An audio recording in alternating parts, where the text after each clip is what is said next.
Assalamu alaikum wa rahmatullahi wa barakatuh. Hello to all of you gathered here this evening. My name is Sumaya Al-Hadrami, Director of Conferences Department at Trends Research and Advisory. I'm really delighted to see such a large turnout of this event during these desperate COVID times. I take this opportunity to thank all those who have traveled thousands of miles to be here in person, and of course, those who are going to be joining us virtually at various stages during the summit. Trends Research and Advisory is excited about embarking on a journey that is truly unique and inherently path-breaking. We are gathered here to provide thought leaders, resources, and cutting-edge research to help think tanks develop critical and beneficial strategies so they can thrive in today's highly competitive marketplace of ideas and policy advice. My first duty this evening is to extend a warm welcome and a note of thanks to our partners in this event, the Think Tanks and Civil Societies Program, Lauder Institute, University of Pennsylvania. And a special thanks goes to Mr. James McGann and his team. James McGann, of course, the director of the TTCSP. They have not only thrown its weight behind this event, they have also flown in to join us in this endeavor. We welcome you all to the exciting city of Dubai and wish you a lovely stay here. We also look forward to your inputs and participation throughout this summit meeting. I would also like to outline the goals of this forum briefly. During the course of this event, we intend to assess effective strategies that could help think tanks identify the next generation of researchers, discuss the operational challenges think tanks face in recruiting talent, to empower young people and enhance their research and academic capabilities, and to develop and empower qualified young researchers. On that note, I would like to thank you all again for taking part and supporting us in this event. As we begin the summit, we have two welcoming remarks, and the first one will be delivered by Dr. James McGann, Director of the Think Tanks and Civil Societies Program. Dr. McGann, please, the floor is yours.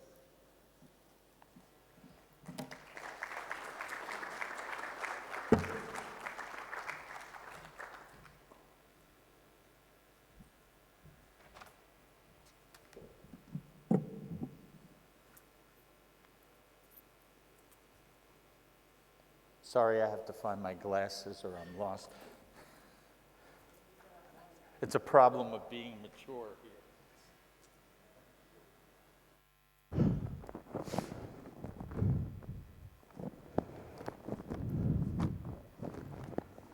I want to make a hearty welcome to all of you. As was mentioned, have traveled near and far to participate in this very timely and important forum, the 2021 Think Tank Talent for the Future Forum, and to thank our host, Trends, for bringing this idea to TTCSP, for hosting this event, and for effectively, in a very short period of time, forging a close personal and team effort to make this incredibly complex and highly problematic forum possible in the moments and the time in which we live. I want to thank all of you, the brave, the fearless, who have traveled at great obstacles in terms of making it here today.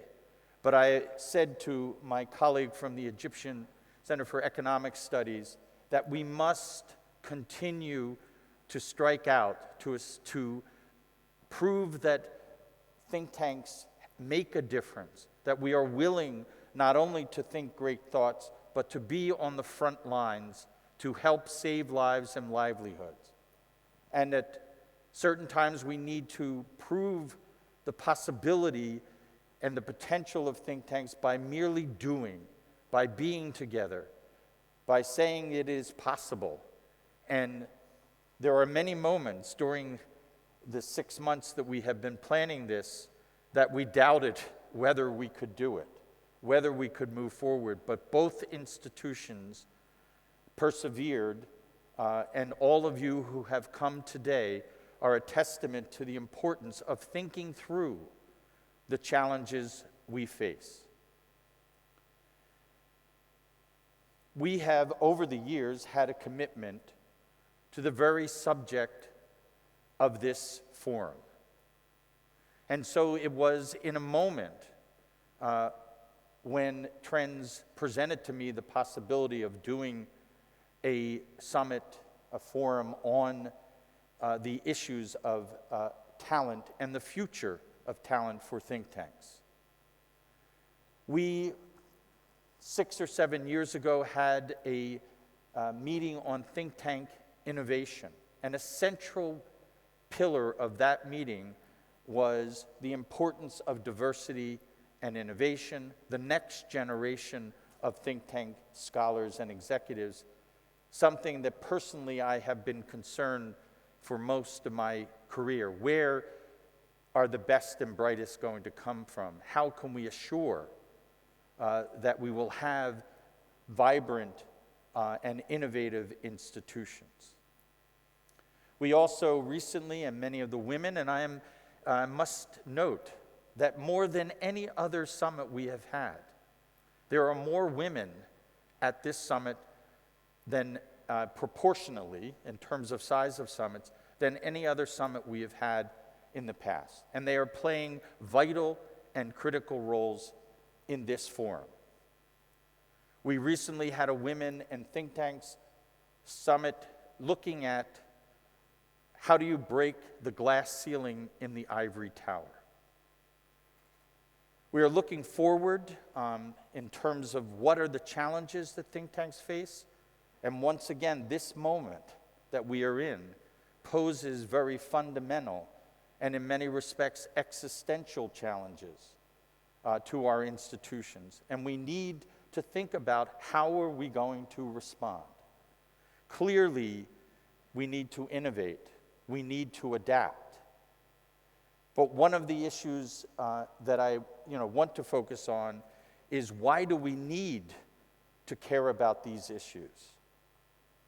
One, because it is in our national interest of each and every country that is represented here.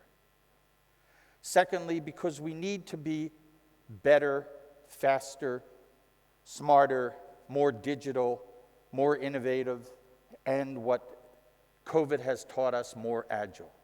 This means we have to think about new business models. And at the core of the new business model is how do we staff our institutions? How do we retain and nurture scholars and executives?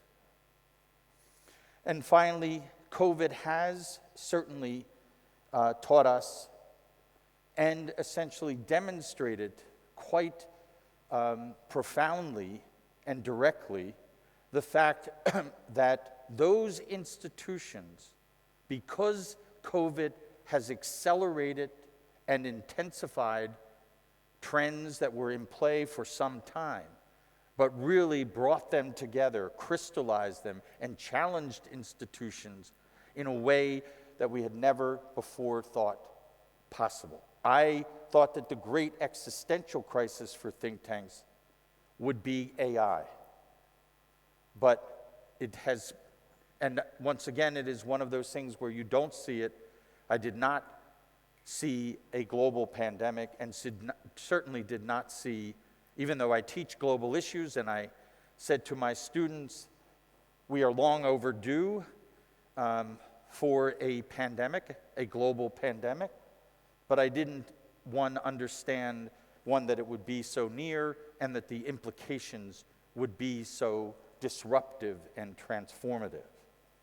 And what is clear and what is important for this meeting today and tomorrow is the fact that those institutions, and this I think is the most important message, those institutions that had transformed their institutions in advance, meaning that they were more digital, they were more agile, They essentially created staffing patterns and communications and had those in place, have weathered this COVID crisis much better than others.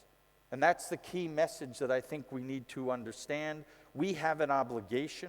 I am personally committed to making sure that those who are strong, those who have weathered the storm, those who have introduced effective strategies and new business models for think tanks are sharing those to those who need our help, who need to be strengthened, because I believe in the ecology of the think tank community, the global community, that weakness and problems in one community affect the entire community, and it is our obligation to make sure that the think tank ecology is strong and endures, because I believe ideas, think tanks, and evidence matters. If there is anything that also reverberates as a result of the COVID crisis, is the challenge to that, and in many respects, the work on the future of think tanks and policy advice.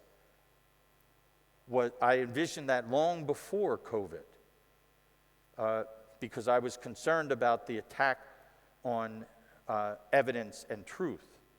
But it is now even more relevant thinking about the future of think tanks, as we will do over the next 2 days.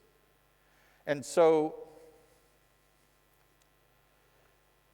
the program over the next day or so will focus on key lessons in the areas of communications and the new business models that I have referred to. The first session, which we will have this evening, will look at 50,000 feet. What are the institutional challenges that major think tanks from around the world face? What do their countries face? And what are the institutional challenges that key institutions face and how they have met them from the CEO's perspective? Looking, I have this whole operation, this institution to care for. How do I make sure that we survive, that we endure, so that we can continue to serve the citizens in our country and region? The second, and I would say that panel is comprised of mature leaders from institutions around the world. Consciously, the second panel is looking to the future and will be comprised of some of the future leaders in terms of institutions, scholars, and executives. The third, which is a concern and was an integral part of the Think Tanks Innovation Summit, is the connection that corporations have adopted quite effectively, the diversity and innovations connection. I always say that I am committed to diversity, but I'm not committed because some donor has told me that I must diversify my workforce, or that funding is provided for that. As a head of a think tank, we should be doing it because it is in the interest of making our institutions innovative. All of the other things certainly are important and we must be committed to them, but there is a connection between diversity and innovation. And then the final segment of the program will focus on both a broader but specifically connected to the human resource challenge and the future of think tanks. How do we prepare for an uncertain future? And I tell my students that the only thing that will be certain is change. And we have certainly, in terms of COVID, understood the disruptive aspects of change and how we need to adapt and understand that Plan A is out the window, Plan B is out the window, Plan C is out the window, and we need to understand the dynamics of change and be able, as institutions, to be nimble and adaptive. And so I look forward to the next 2 days of discussion. I think that we are at a critical moment, that all of our Workplaces and workforces have been disrupted and transformed, and we have assembled, despite the extraordinary circumstances in which this summit takes place, that we have assembled an exceptional group of panelists and speakers, and I hope that those who are with us from around the world will benefit from the wisdom and the experience of the panelists and keynote speakers.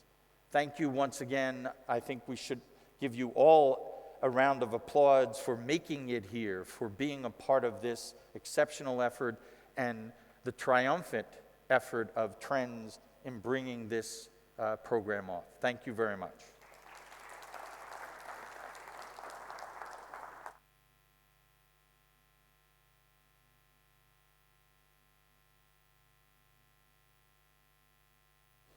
Dr. McGann, thanks again for those words and for helping us make this summit such a huge success.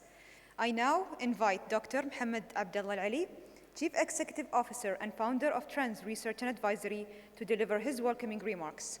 Kindly note that the remarks will be in Arabic. You can use the translation devices on the table and switch to the English channel number 1.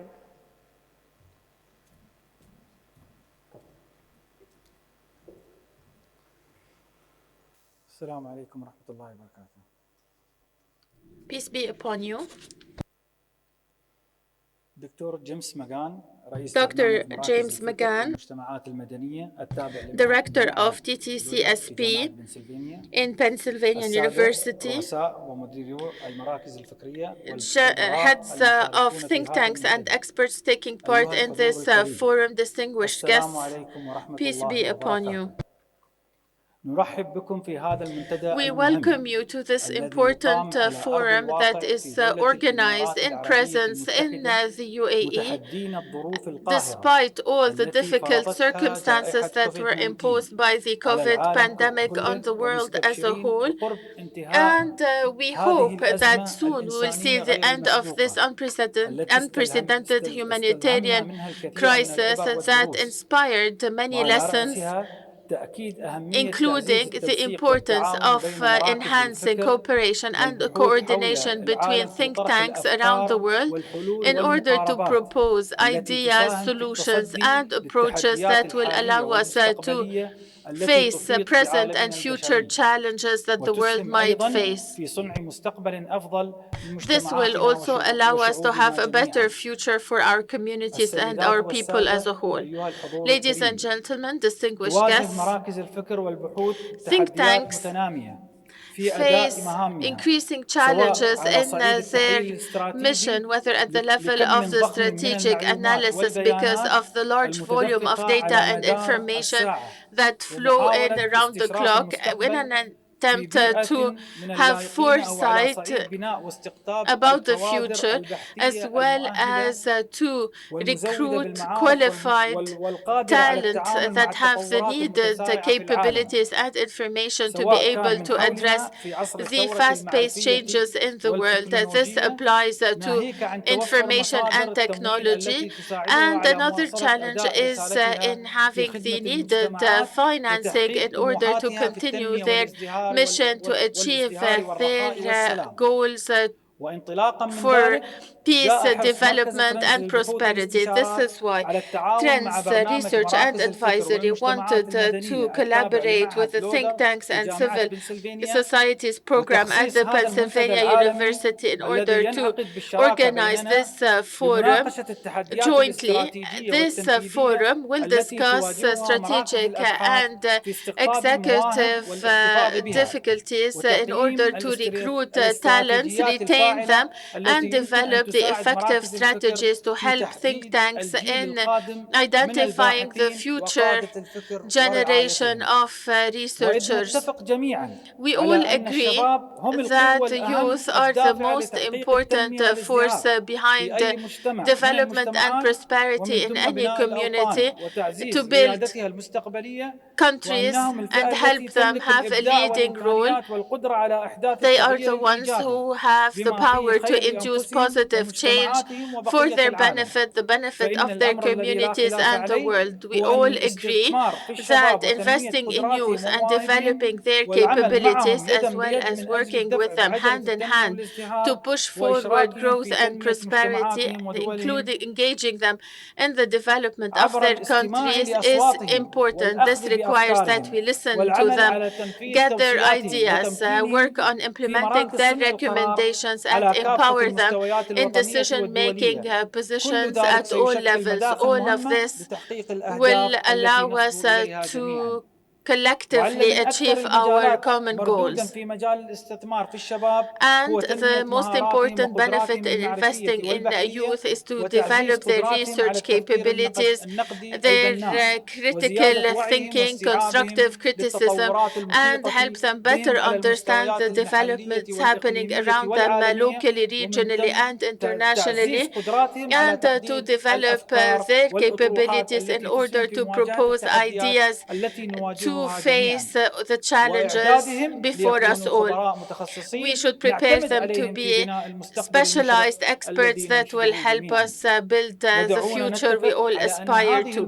Let us agree that this mission is not solely exclusive to think tanks. However, this is something that touches on or that should see the engagement of all education institutions, training centers, among others. However, the leading role should be played by the think tanks and research centers. Ladies and gentlemen, distinguished guests,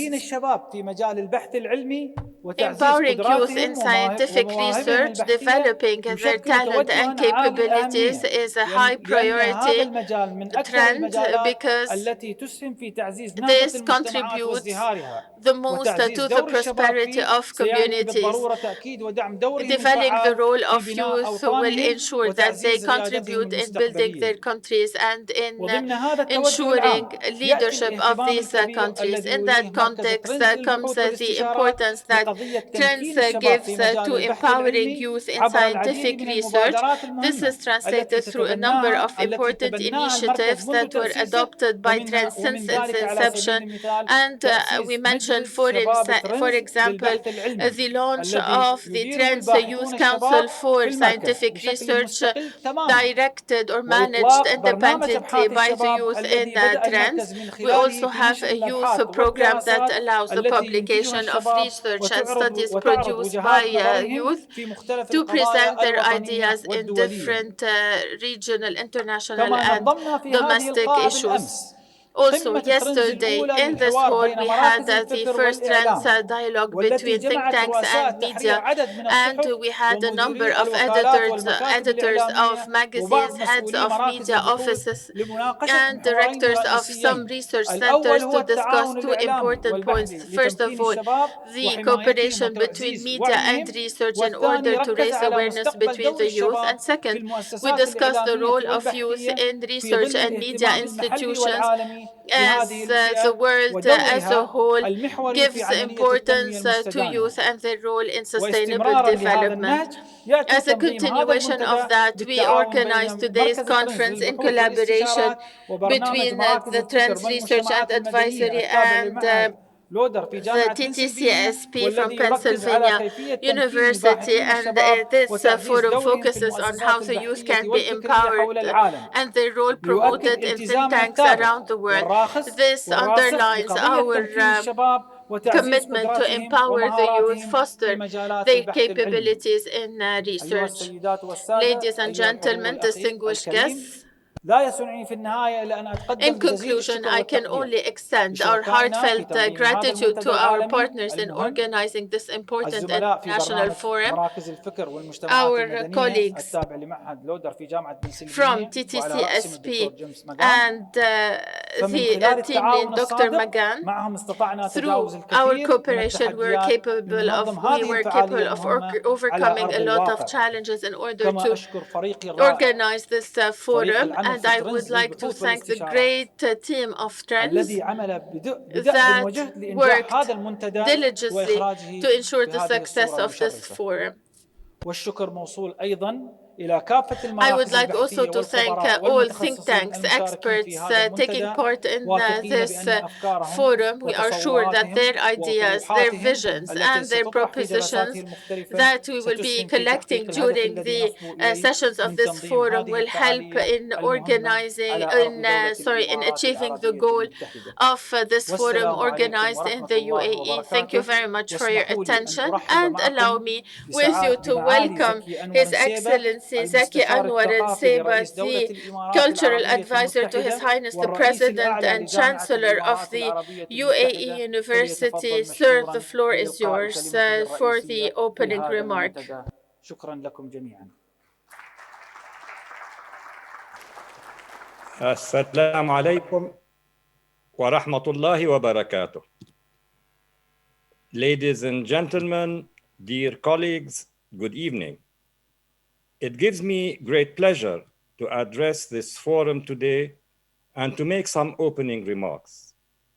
It is an honor that the forum takes place in the United Arab Emirates, a country that both advocates and pursues tolerance and constructive dialogue. You are gathered here today to discuss a matter of great concern to people in positions of leadership and responsibility. Youth empowerment and the development of young people's skills, capacity, and talents are vital issues. Your discussions today will help cultivate thought and new directions. I therefore congratulate Trends Research and Advisory and the Lauder Institute at the University of Pennsylvania for having brought us together today. At present, across the world, all organizations are searching for new ways to attract, develop, and retain talented people. The more successful they are in doing this, the greater their likelihood of achieving their goals and excelling in their fields of work. This pursuit of talent is all the more important for research and academic institutions because these organizations provide thought leadership, innovative ideas, and recommendations for policy and decision makers. When they are successful in securing talent, they are better positioned to provide inspiring strategies to effect positive change for the good and well-being of their societies. Globalization implies and requires that people and their ideas circulate freely. This makes it both important and difficult for countries and organizations to retain talent. They must work hard to provide an environment that is both attractive to people and conducive to their best efforts. Here in the UAE, we invest tremendous effort to ensure our environment is supportive and stimulating so that our workforce is creative and innovative. Our record is impressive in this regard. In 2020, the Global Talent Competitiveness Index ranked the UAE first in the region and 22nd in the world. It is an index that measures the performance of 132 countries in terms of their success in competing for talent. It examines the policies and practices which countries use to attract, develop, retain, and empower the talent that is vital for advancing economic and social prosperity. The UAE leadership places a priority on our country's capacity to pursue sustainable development. It wishes to attract talent in all the disciplines necessary to this purpose. It has a national strategy directed to the purpose of attracting global talent in strategic sectors and to position the country amongst the best on the Global Talent Competitiveness Index. As part of its preparations for the next 50 years, it has an integrated governance framework to ensure the UAE has the talent and skill available to progress its ambition to achieve presence and excellence in specialized fields. The UAE is ranked as a leader in the field of youth empowerment. It recognizes the need to invest in young people and provide them with opportunities to excel. For example, in 2017, it established a national network of youth councils to ensure young people can represent their views and advocate their needs at all stages of government decision making. In 2018, we created the Federal Institution for Youth to ensure young people are at the center of policy development. In 2016, Her Excellency Shamma al-Mazrou'i was appointed Minister of State for Youth Affairs, and at the age of 22, she was the youngest government minister in the world. All these steps represent our will and commitment to secure youth sit at the heart of legislative and executive action. Through these measures, young people are key partners and actors in our efforts and vision for the next 50 years.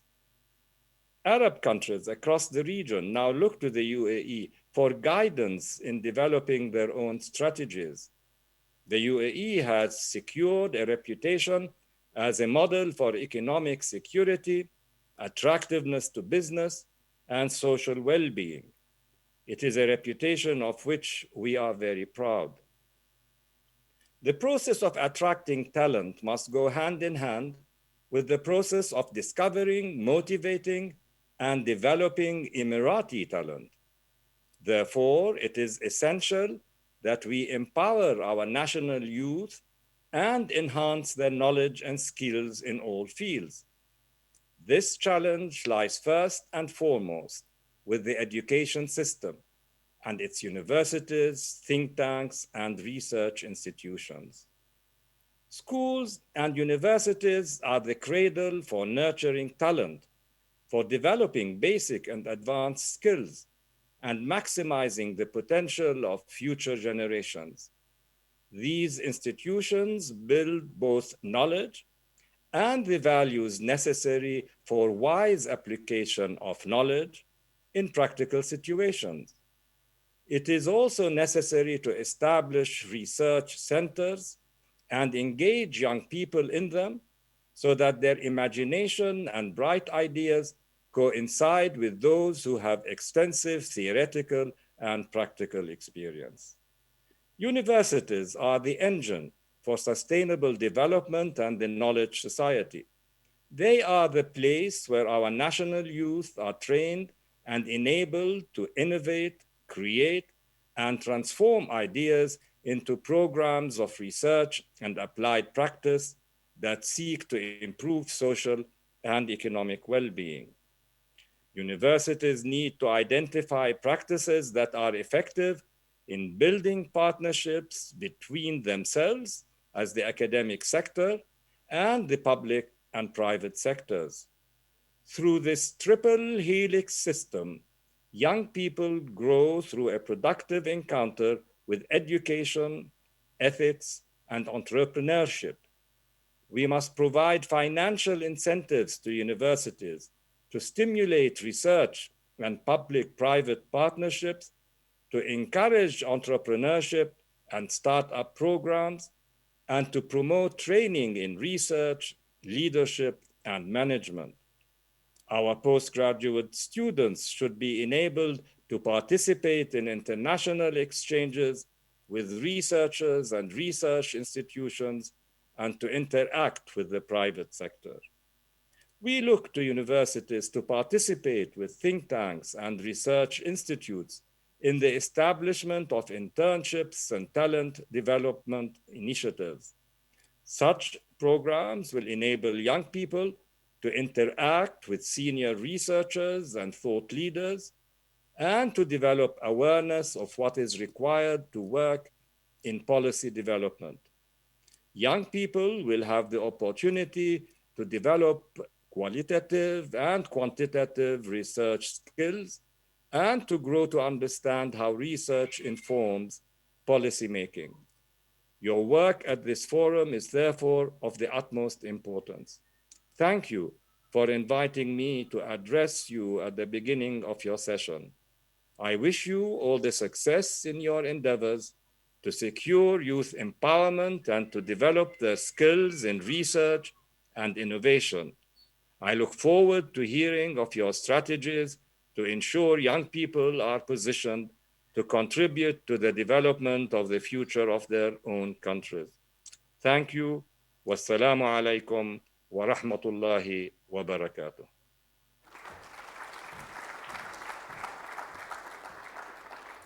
Your Excellency, thanks a lot for those words of support and encouragement. Your presence here is not just a matter of pride for us, it also demonstrates the level of support and commitment we have received from the UAE government in all our events and programs. We now move to the President's panel, which revolves around the challenges facing think tanks worldwide when it comes to hiring and retaining talent. In this session, we are featuring a panel of CEOs from every region of the world to explore the challenges think tanks face in recruiting scholars and executives that help them remain on the cutting edge. Chaired by Dr. James McGann, the Director of Think Tanks Civil Societies Program. This session comprises the following panelists: Tomiko Ichikawa, Director General of the Japan Institute of International Affairs, and Dr. Samir Saran, President of the Observer Research Foundation, whom are both joining us virtually, Andreas Kramer, Founder and Chairman of the Ecologic Institute, Germany, Dr. Hamad Ibrahim Abdullah, Executive Director of Dirasat, Bahrain, and Dr. Charles Powell, Director of Elcano Royal Institute, Spain. I now invite the chair and panelists to take the stage, please.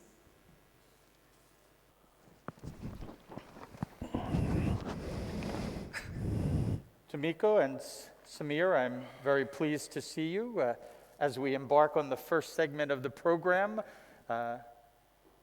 It is not, with great trepidation when you're doing a hybrid model that everything works, and it is wonderful and gratifying to see you.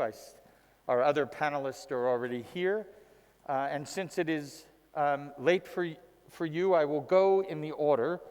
And since our Master of Ceremonies has introduced everyone, I will dispense with introductions, and I will first turn to you, Tomiko.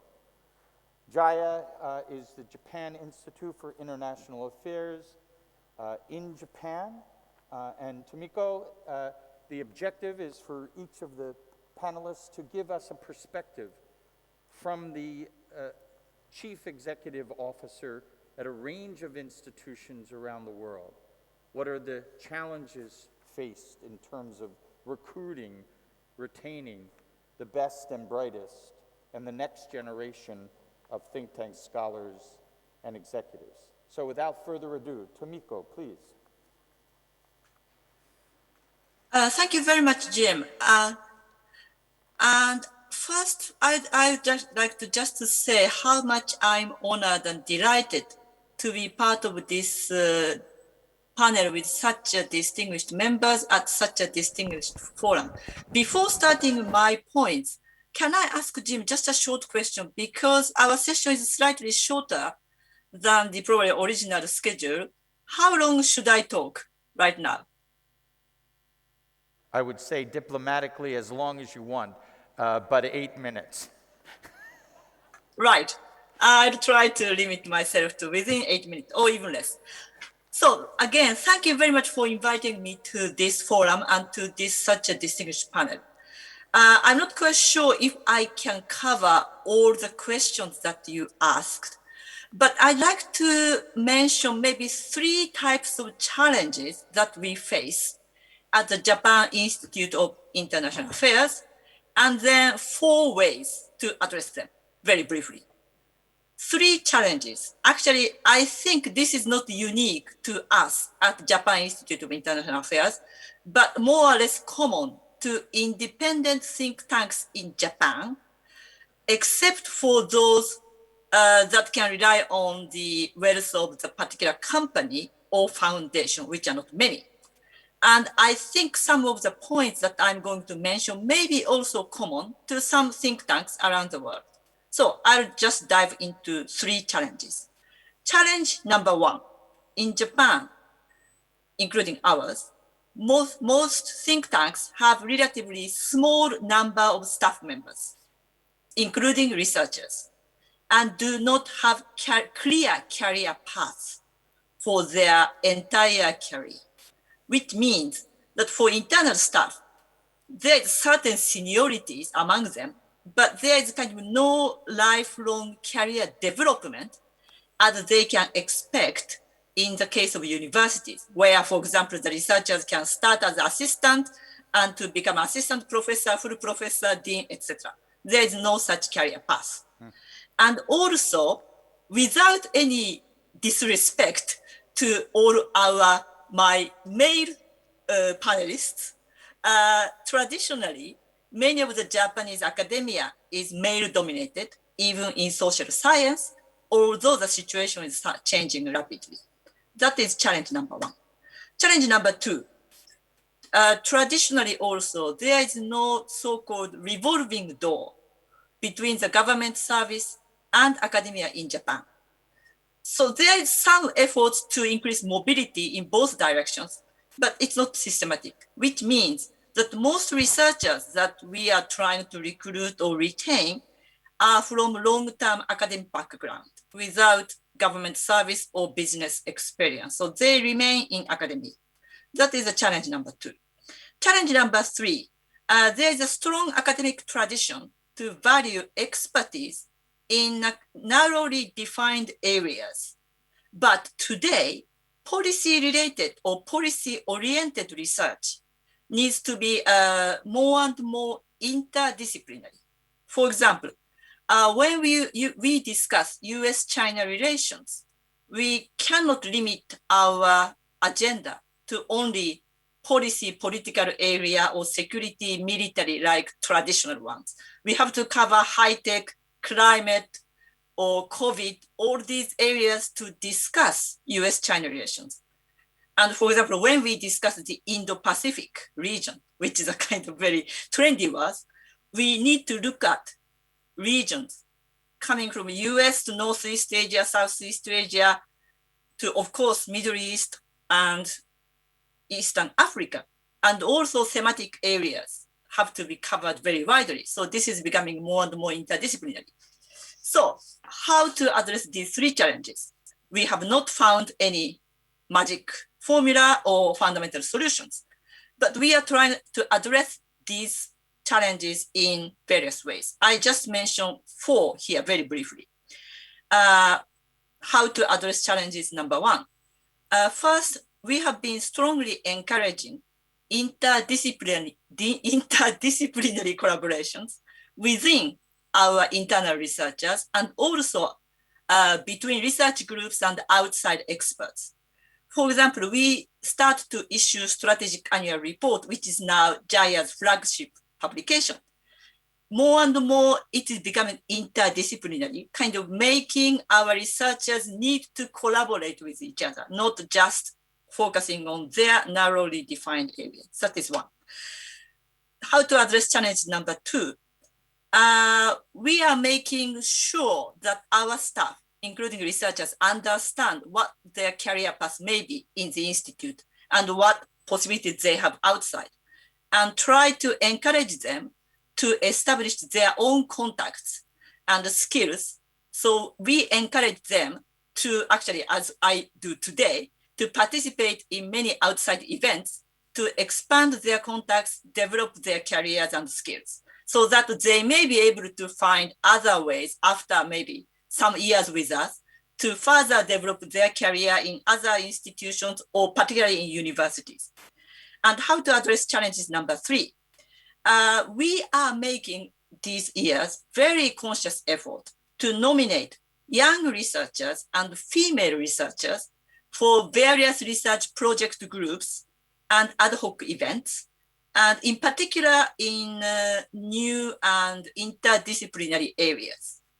Well, we are facing double challenges here because we have relatively small number of female researchers in general in Japan, and even more limited number of staff, even more limited number of researchers when we have to make sure that they are fluent in English, not only to make speeches, but to engage in discussions. My last point, number 4, how to address challenges number 4. Actually, COVID-19 forced us to find a way to work in a more flexible way and a more efficient way. We have been conducting so many online meetings. We established from scratch the whole infrastructure to work from home. So, which means our staff, our researchers have to learn different skill sets, new way to do the work, but at the same time, they have more flexibility in their work. And actually, this is becoming rather popular with our staff members and researchers about that strategy, flexibility. And in doing all of this, again, without any disrespect to my male panel colleagues, I find that having female staff at senior level, including myself, makes a difference in kind of trying to find new ways and not being limited ourselves in the traditional established ways. I stop here. Thank you very much for this opportunity. Thank you.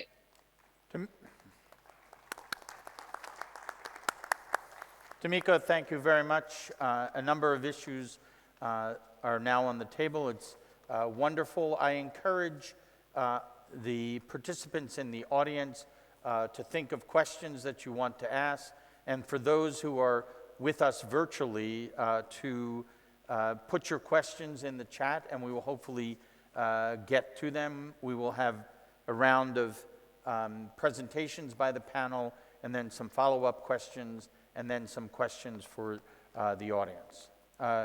Samir Sarin is president of the Observer Research Foundation. Samir?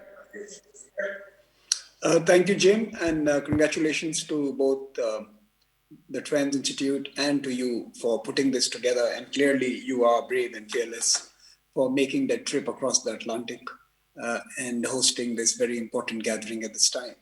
I'm sorry I was not able to join you in person, but hope to be at one of your events soon. Let me start by first reflecting on what the pandemic has taught us about human resources, human capital, and think tanks.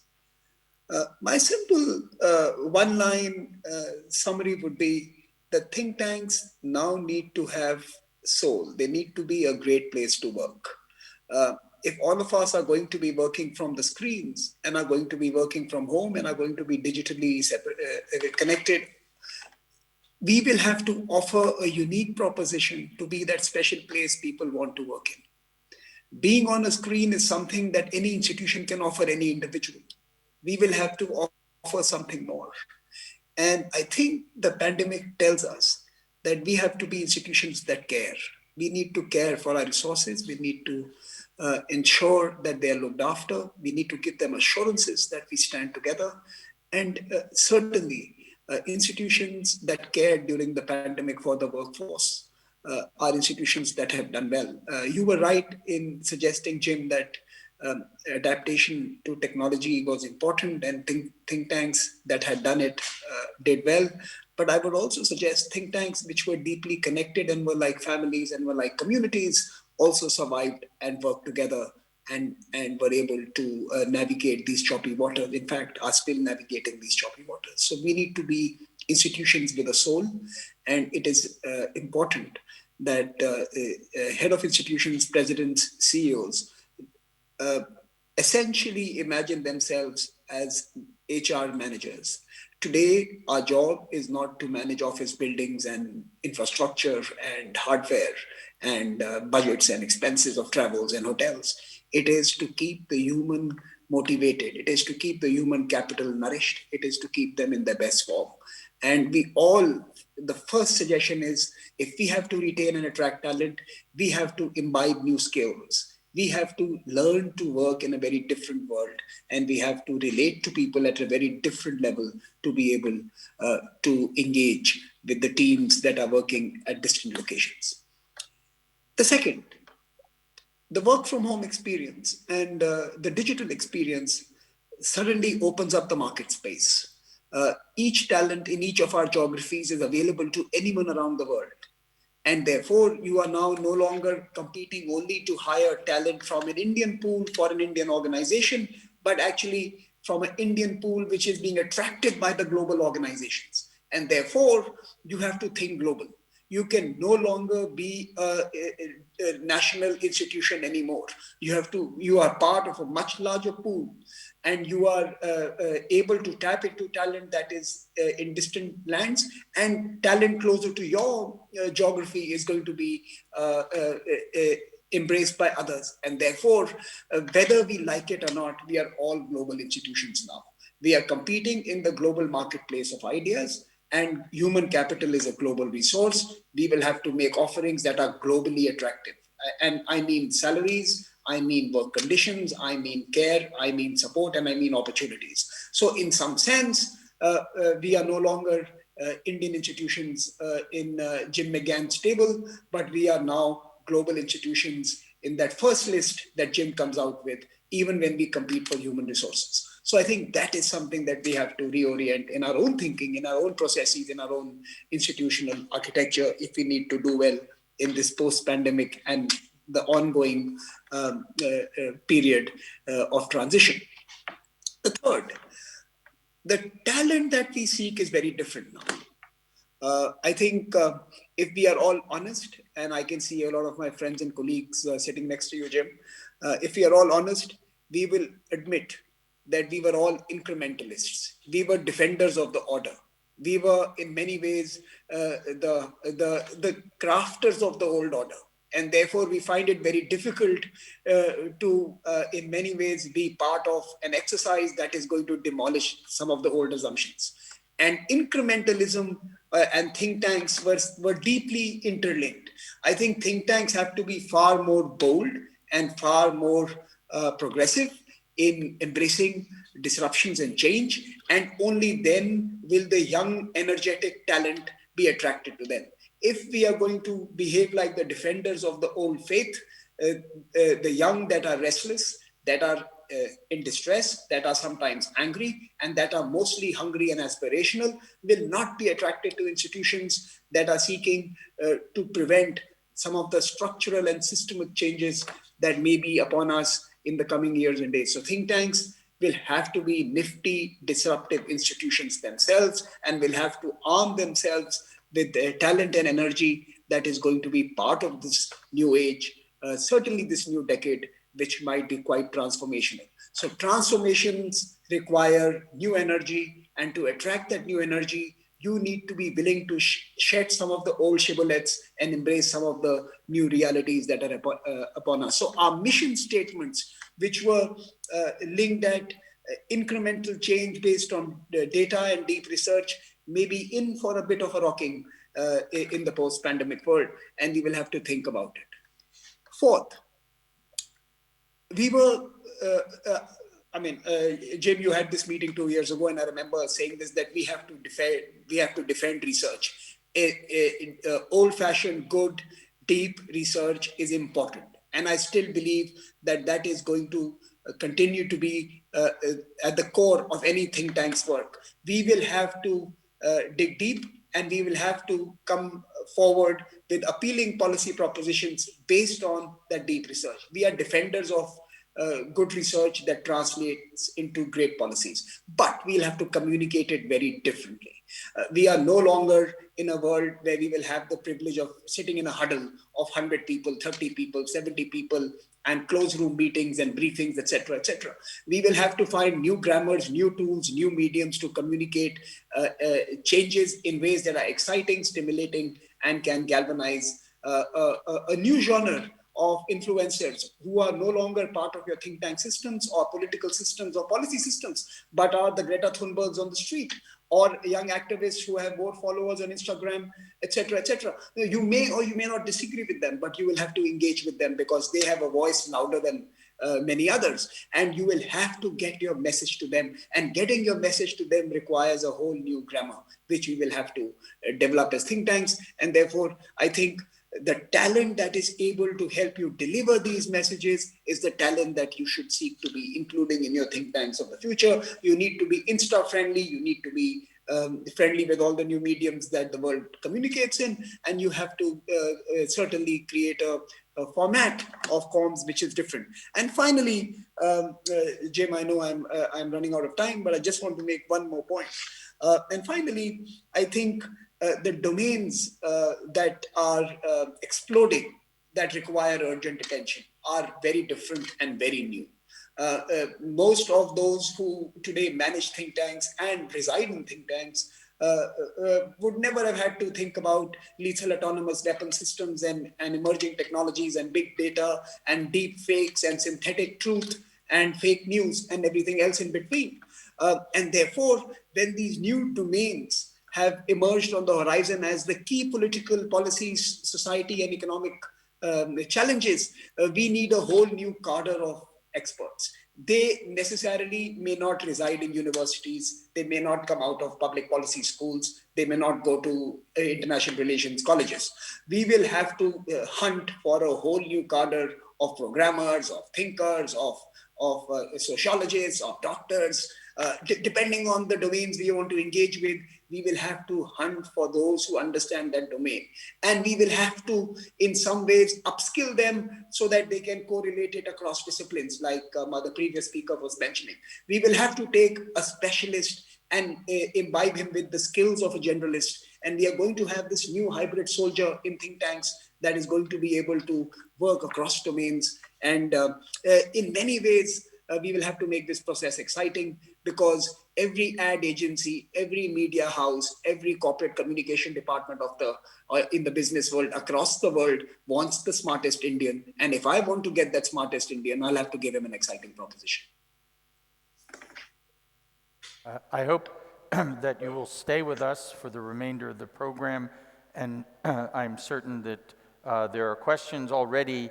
There are cross-cutting themes in both of your presentations. One, the importance of creating, either in terms of a career path as expressed by Tomiko and Samir, in terms of a caring institution, the global dimension, and the fact that we really need to rethink the whole business model, both in terms of the external forces, but also in terms of what it means to have a meaningful organization. So very rich comments. I appreciate both of your interventions, and I now turn to Andreas from Ecologic. Thank you, Jim. It is a great honor to be here, and thank you to the Trends and to the Think Tank and Civil Society program for organizing this. This is a very important topic as we get out of the worst phase of the pandemic with vaccination rates going up, and our eyes focus more on the perennial challenges, on the aggravating challenges that exist in society. And some people may focus on the inequality in the world. I focus on environment, on climate change, which is becoming ever more urgent and more pressing. So I respond to all the things that Tomiko Ishikawa and Samir Saran said. So many things that I fully agree with, so many good things. I respond to that from a position of an environmental think tank in the north. It's a private think tank, not a government-sponsored think tank, but we have to compete for our money, which imposes a discipline on us that, and it reduces our strategic options in a way that other think tanks don't have. But our political environment is very positive.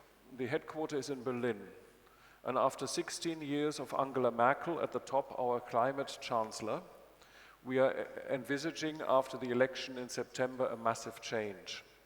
After 16 years of the same person, of the same parties in government, even if the CDU, our ruling party, will be re-elected, there will be a change of personnel. It will be a change of generation.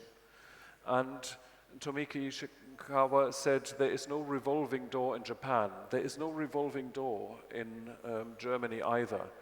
But we are heading for a generational turnover.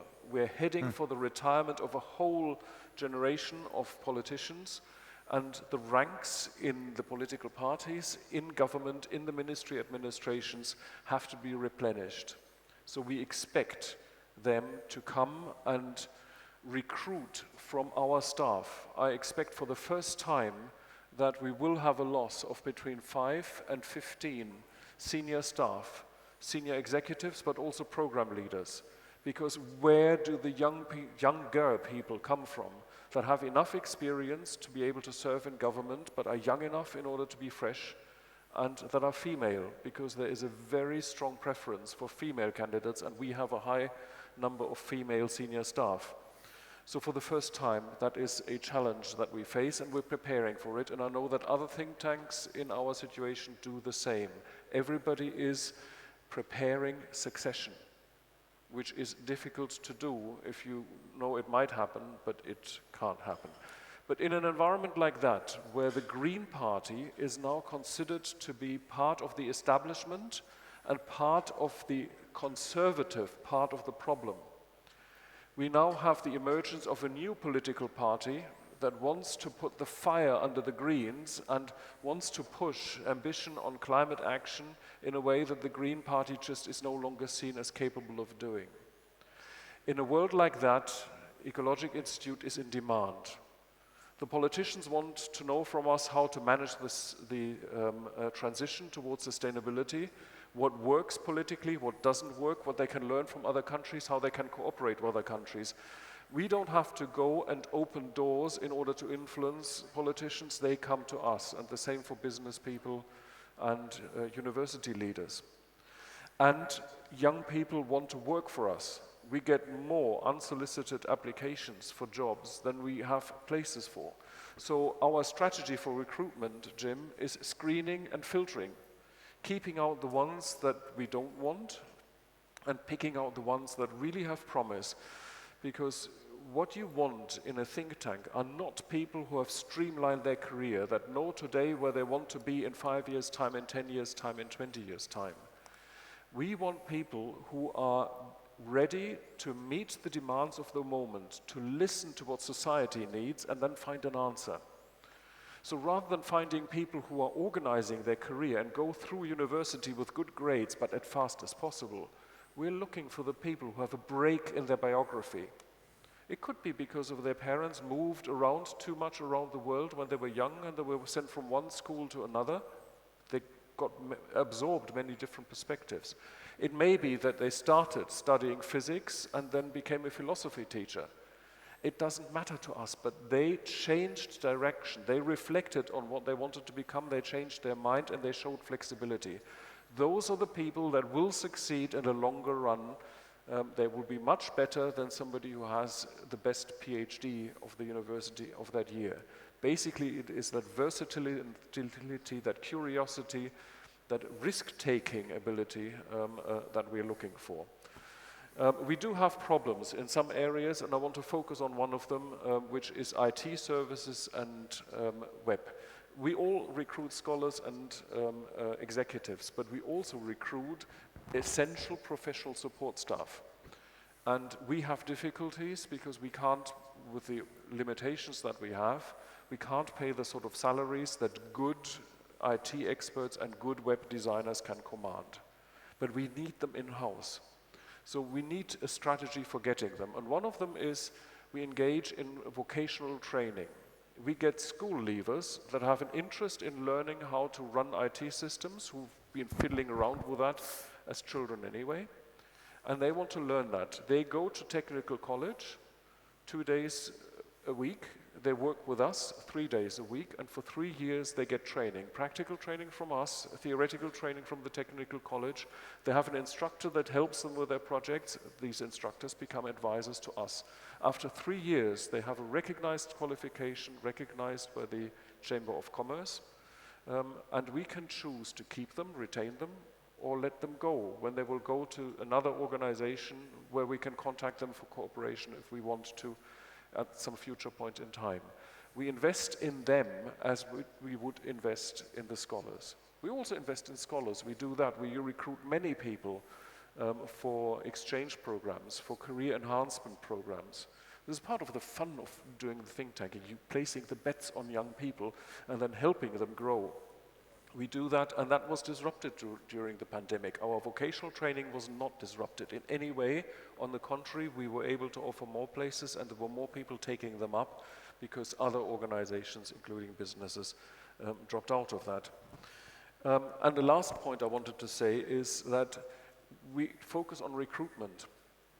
In my 20 years running Ecologic Institute as the president, I've employed 500 people. At the end of it, 150 were still there. I had to let go of 350 people. And with most of them, we remain in contact. What we do is we place people. If they say they want to move on, we help them find a job, whether that is in a university, whether they want to go to a ministry. 2 decided to run for parliament. 3 are now ambassadors or deputy ambassadors. We have placed a lot of people. And you manage the exits from your organization. You complement people out. It creates an attractive employer because everybody knows that you work for Ecologic Institute, you work for a think tank, and it is not a dead end in your career, but it is actually a springboard for something better. And if you manage your exits in that way, that is an essential part of your recruitment strategy. Thank you. Excellent. Once again, this session is to sort of raise and foreshadow many of the issues that we will discuss throughout. I want to point out that something that both you and Samir said and was a part of the Think Tank Innovation Summit. We had one of the comments that stayed with me from that meeting is that,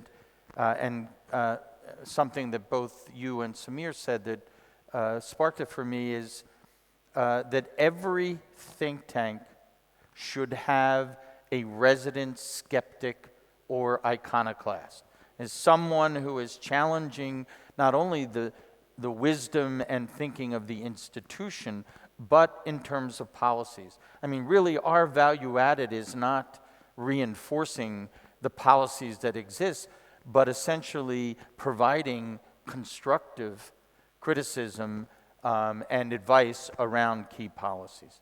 Additionally, in terms of the Ecologic, I think is a classic example of the need to rethink whether it's AI or the environment, that our single disciplinary approach no longer works, that the problems we face are multidisciplinary and require interdisciplinary research. We now hear from Ahmad, who is the executive director of Darasat, which is in Bahrain.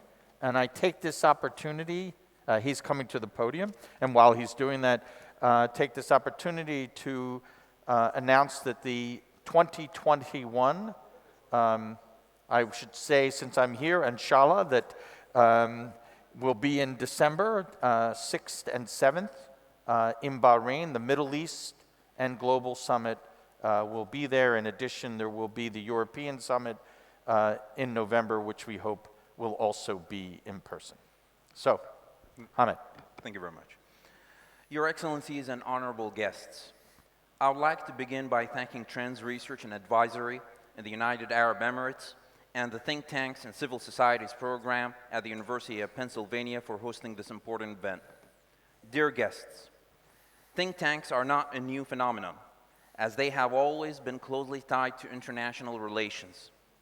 The RAND Corporation, for example, was founded in 1948, funded by the US Air Force, and has been managing very important research projects ever since, demonstrating an exceptional support for American decision makers in understanding the policies of rivals and opponents, and the case is similar with other intellectual organizations later established. If we take a look at the current intellectual map of those think tanks, we will find more than 7,000 of them worldwide. Despite their mandates and scope of work, some handle various political, economic, security, and defense issues. Others focus on specific areas. Overall, think tanks are bound by 3 common attributes. First, providing comprehensive views of issues and challenges, supplemented with statistics and evidence that support decision makers by way of policy papers, which contain options for specific policy decisions due to the efforts of the specialized research teams involved. Second, launching and assessing new policies prior to enactment, such as official policies, after extensive discussions among decision makers, researchers, and experts, brainstorming for debatable issues. Third, independent work as research is conducted without partisan or interest-based tendencies, therefore ensuring high objectivity. Your Excellencies and honorable guests, one of the most important challenges facing think tanks globally is empowering youth and striving to maximize their potential while providing them with the necessary guidance. Thus, allow me to share our experience at the Bahrain Center for Strategic International and Energy Studies Dirasat in the Kingdom of Bahrain in this field. We at the center have always implemented a policy of enabling youth as one of the most important priorities to the center in order for them to reach their maximum potential. We also have taken the initiative to reach out to promising youth who we will believe will be an important addition in the field of studies and research in Bahrain, either by means of employment or by providing them with internships. At Dirasat, we also provide extensive training to our research staff that would assist them in the process of developing their skills, while encouraging them to come up with innovative solutions. Furthermore, the center has funded a number of its researching staff to further their studies abroad, assisting them financially in gaining their PhDs. In addition to what has been presented so far, the center has signed a number of memoranda of understanding with universities, thus assisting in the process of exchanging expertise and have encouraged youth working in academia to present their papers and findings in conferences and webinars organized by the center. In relation to the COVID-19 pandemic, we at Dirasat have learned to seize the challenges and turn them into opportunities.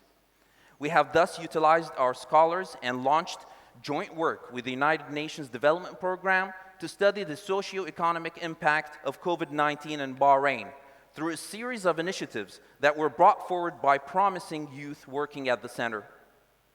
The result was a wide range of exceptional studies and reports in the field, some of which, for example, measured the physical and mental well-being and role of telemedicine during the pandemic, the impact of the pandemic on the private sector, a detailed assessment of the socio-economic impact of the pandemic locally, how it affected financial transactions and consumer behavior, remote working, the impact of the pandemic on women in Bahrain, and the study of the effects of the global challenge on the environment in Bahrain.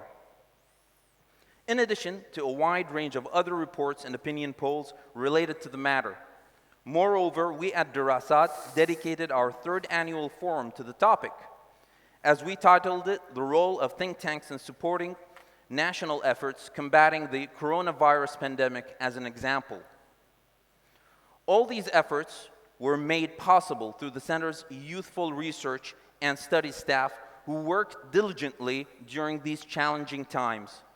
This proves the positive contribution of youth in the fields of study and research.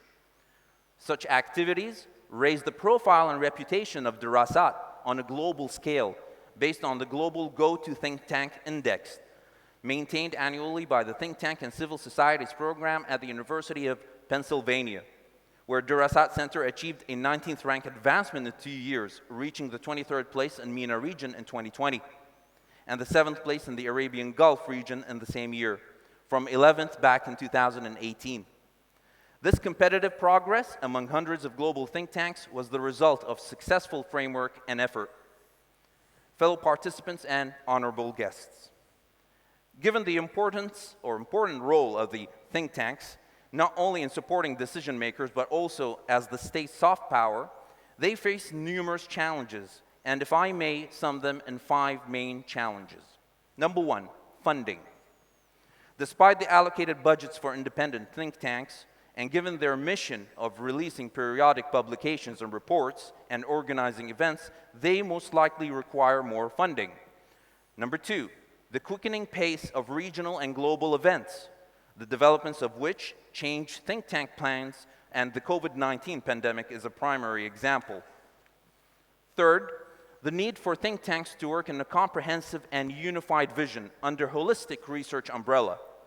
Fourth, the limitation of forward-looking studies compared to historical or contemporary ones. Forward-looking studies are particularly important in setting the course for priorities, options, and alternatives to support decision makers. Fifth, the lack of social awareness regarding the importance of think tanks, perhaps due to their relatively recent presence, despite their growing role as a complete knowledge source. Last but not least, we all agree that the fast-paced and intertwined developments we are all witnessing leave all countries an urgent need for developing think tank research agendas to suit the necessity imposed by these developments. Thank you very much.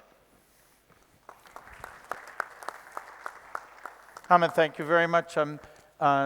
Your reference early in your presentation of RAND, for me, brings an important point that I think we need to focus on. Each period, in terms of the research that I've done, because of either a domestic or international upheaval, ushered in a new generation of think tanks. RAND, after World War II, to harness, the basic objective was, one, to harness the energy that was put into developing military technology into a broader use. And from that, develop a whole new type of institution. RAND has its own school of public policy to train their scholars and analysts, more analysts in terms of both analyst and scholar, in that, and it's important. And it raises for me the question, what is the model, the new business model? And for this panel, toward the end, what are the elements, the core elements of the think tank of the future? I am very pleased to introduce Charles Pau from ICLANO, the Royal Institute from Spain, to make the final presentation. Thank you very much. Jim often asks me to speak last. I'm beginning to think this is not such a friendly gesture as I once thought. But let me just say what a great honor and a pleasure it is to be in this breathtakingly vibrant city of Dubai. It's wonderful to be back in the Emirates, and thank you and your team for your invitation, and our hosts at Trends for their wonderful hospitality and organizational skills. Right at the beginning of your introduction, Jim, you asked us to hover above this ever-changing scenario at a distance of about 50,000 feet. And I'd like to take you up on that in the sense that I think it's important for all of us to take a step back and take some time to think and rethink what think tanks are all about. A colleague of mine in the US, a very prominent female think tank CEO, has suggested, for example, that we stop using the term think tank. She doesn't like this term because we do more than just think, we act, or at least we should. And secondly, she finds the term tank slightly off-putting because tanks are enclosed spaces by definition. And she has offered an alternative which she herself acknowledges is probably not going to gain much traction, and that is Change Hub. And I like this notion, although I'm not sure it's very catchy, because of course we are all involved in change and dealing with change. Even conservatives, by the way, are involved in change because they want to change things back to the way they used to be, or the way they think they used to be, more often. And hub, of course, is a brilliant term because it stresses something that this room is the best possible evidence of, and that is the interconnectedness of the think tank community. So it's a wonderful pleasure, once again, to be involved in this global conversation about think tanks. And I also want to stress something else, and that is that I very much need to believe that there is a silver lining in this dreadful COVID-19 cloud that we have all been living under. What do I mean by this? Well, I think that the pandemic and its consequences. And by the way, this will not be the last pandemic. We already knew that, but now we really have to start taking this possibility far more seriously than we have hitherto. The pandemic has changed our lives, it's changed our personal lives, and it's also changed our professional lives. And this is the point I really want to make this afternoon, and that is that we should take advantage of this opportunity to rethink our institutions internally, how we function as organizations, placing our staff at the heart of the institution. I know this sounds rhetorical and wishful thinking and so on, but I think the pandemic has woken us up to the fact that we are nothing without a happy, productive staff. And this, I think, has actually completely changed my attitude as a think tank executive. Jim very kindly described us as mature leaders in his introduction, which I guess means we're old and we should retire. And I'm coming to terms with that myself gradually. But the important point is, how is this pandemic really going to change our attitude towards human resources? How is the pandemic going to change our attitude to the way we deal with a lot of the internal issues that already existed? So my first answer to this, and I have recently lived through the recruitment of 6 staff members, 2 executives and 4 scholars, is first of all, we have had to professionalize our human resource management very significantly. I'm almost ashamed to tell you that although we are a 20-year-old institution with an annual budget of about 5 million euros and 50 staff in Madrid and Brussels, we did not have a human resources director. Why? Because I suppose many of the executives at Elcano are scholars, and we believed that scholars are clever enough to manage these things without having to institutionalize them. Big mistake. This is something I have learnt during the pandemic. So we have professionalized this. We have headhunted a new head of human resources who is in turn helping us to deal with a lot of the issues that I've been discussing. When it comes to recruitment, the second thing we've done is to be far more systematic and targeted when it comes to the use of social media, because that is the audience that we need to address if we are going to recruit the youngest and the brightest.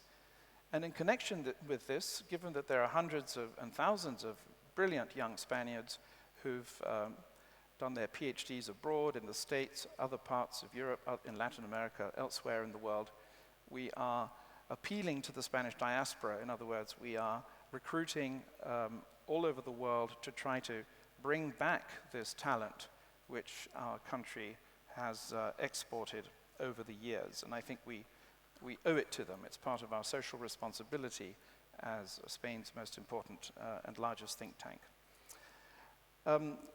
The challenges that we all face have already been discussed. Funding is obviously a very important one, and with that comes the need to provide competitive salaries. How can we as think tanks offer these bright young scholars truly competitive salaries when there is so much competition out there from consultancy firms, from private sector companies, from European institutions? The European Commission, European Parliament pay extremely good salaries and provide wonderful job security. And I think the only answer I can offer to that is by offering our staff much more meaningful careers. Samir referred to the fact that we need to gain or strengthen the soul, the soulfulness, if you like, of our institutions. This is something we really have to take very seriously. And this basically means 2 or 3 things. First of all, expanding our field of operations, expanding our research projects to make them truly, truly relevant and attractive. And that, in our case, we are a generalist IR institution. This basically means that we're paying much more attention to issues such as energy, climate change, and the technological revolution. These are very important themes in themselves, but above all, they are the themes that young scholars tend to feel more passionate about.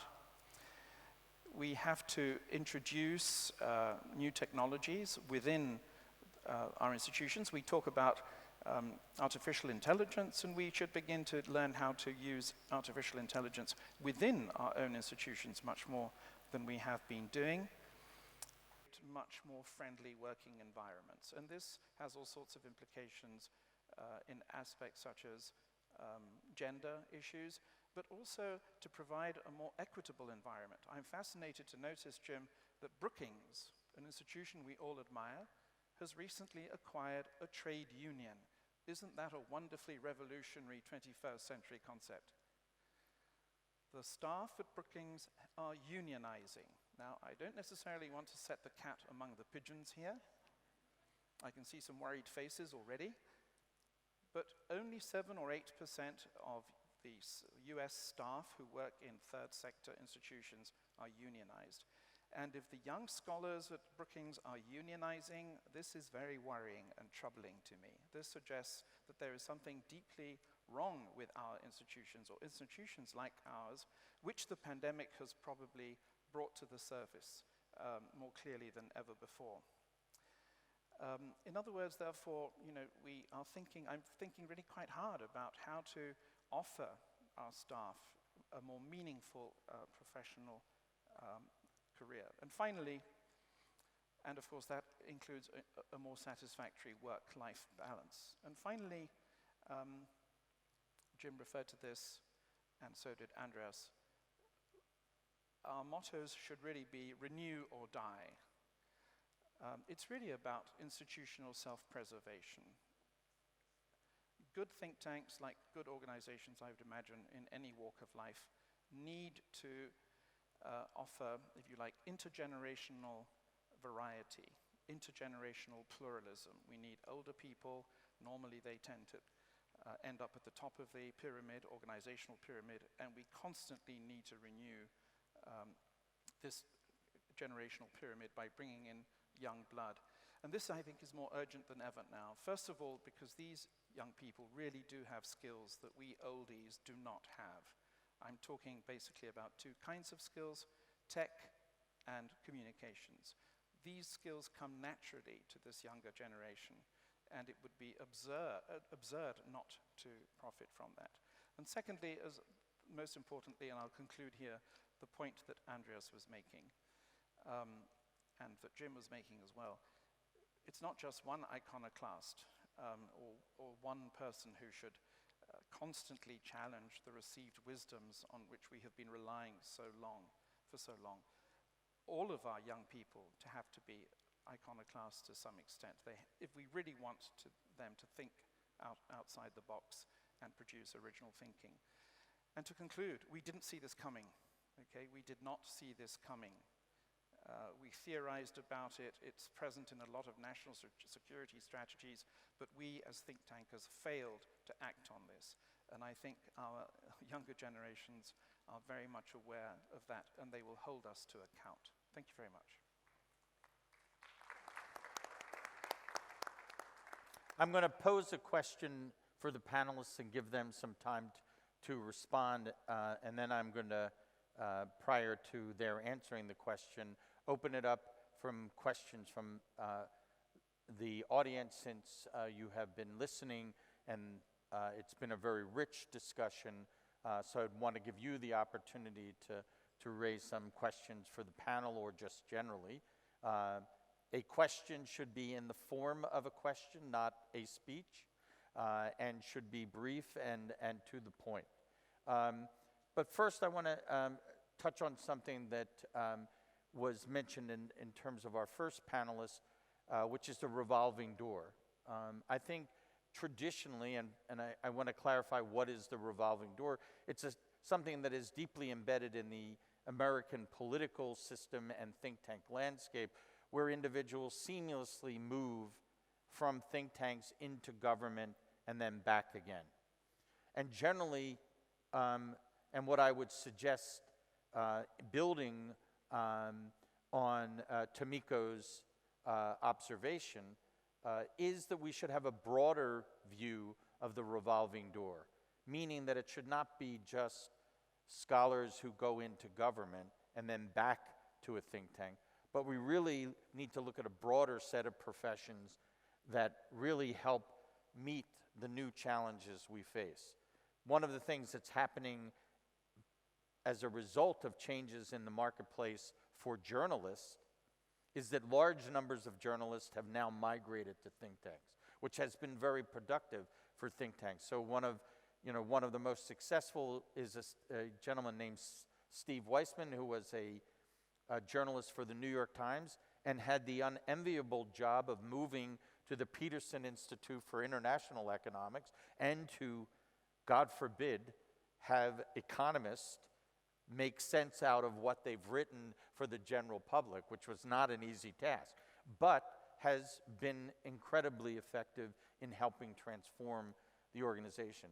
We also need people from tech companies and others. So I think a broader sense of what Tomiko has raised of helping institutionalize in our institutions to help transform them has been presented. And so for the panelists, and giving you time to prepare, what is the new business model for think tank? And what are the key positions that think tanks should have, one, to help them transform, help them to remain competitive in this new, highly competitive, information-rich, which has not been mentioned, environment in which we all now must operate. And so I open it now for some questions. I don't know if we have mics. Do we have a mic? Yep. And if you could identify yourself and your affiliation. My name is Omar Al-Abeidli from Darasat. That's my boss is on the stage. This is a question actually potentially to you more than anyone, Jim. I wasn't intending that to happen. Because you're I said the panelists. I just want to clarify. Yes. Because you work at a university and a think tank. One trend that I've noticed in knowledge institutions is that administrative or sort of elements of the organization tend to grow at a faster rate than the researchers. And this is bad for young researchers in two ways. One is it swallows up resources that would be used to hire. And Charles mentioned you need competitive salaries, and one of the reasons you can't give competitive salaries is because all these HR and finance and so on people tend to need high salaries. And secondly, because, and this is something from my own experience as a professor in a university, is that these administrators tend to create bureaucratic work for the young researchers.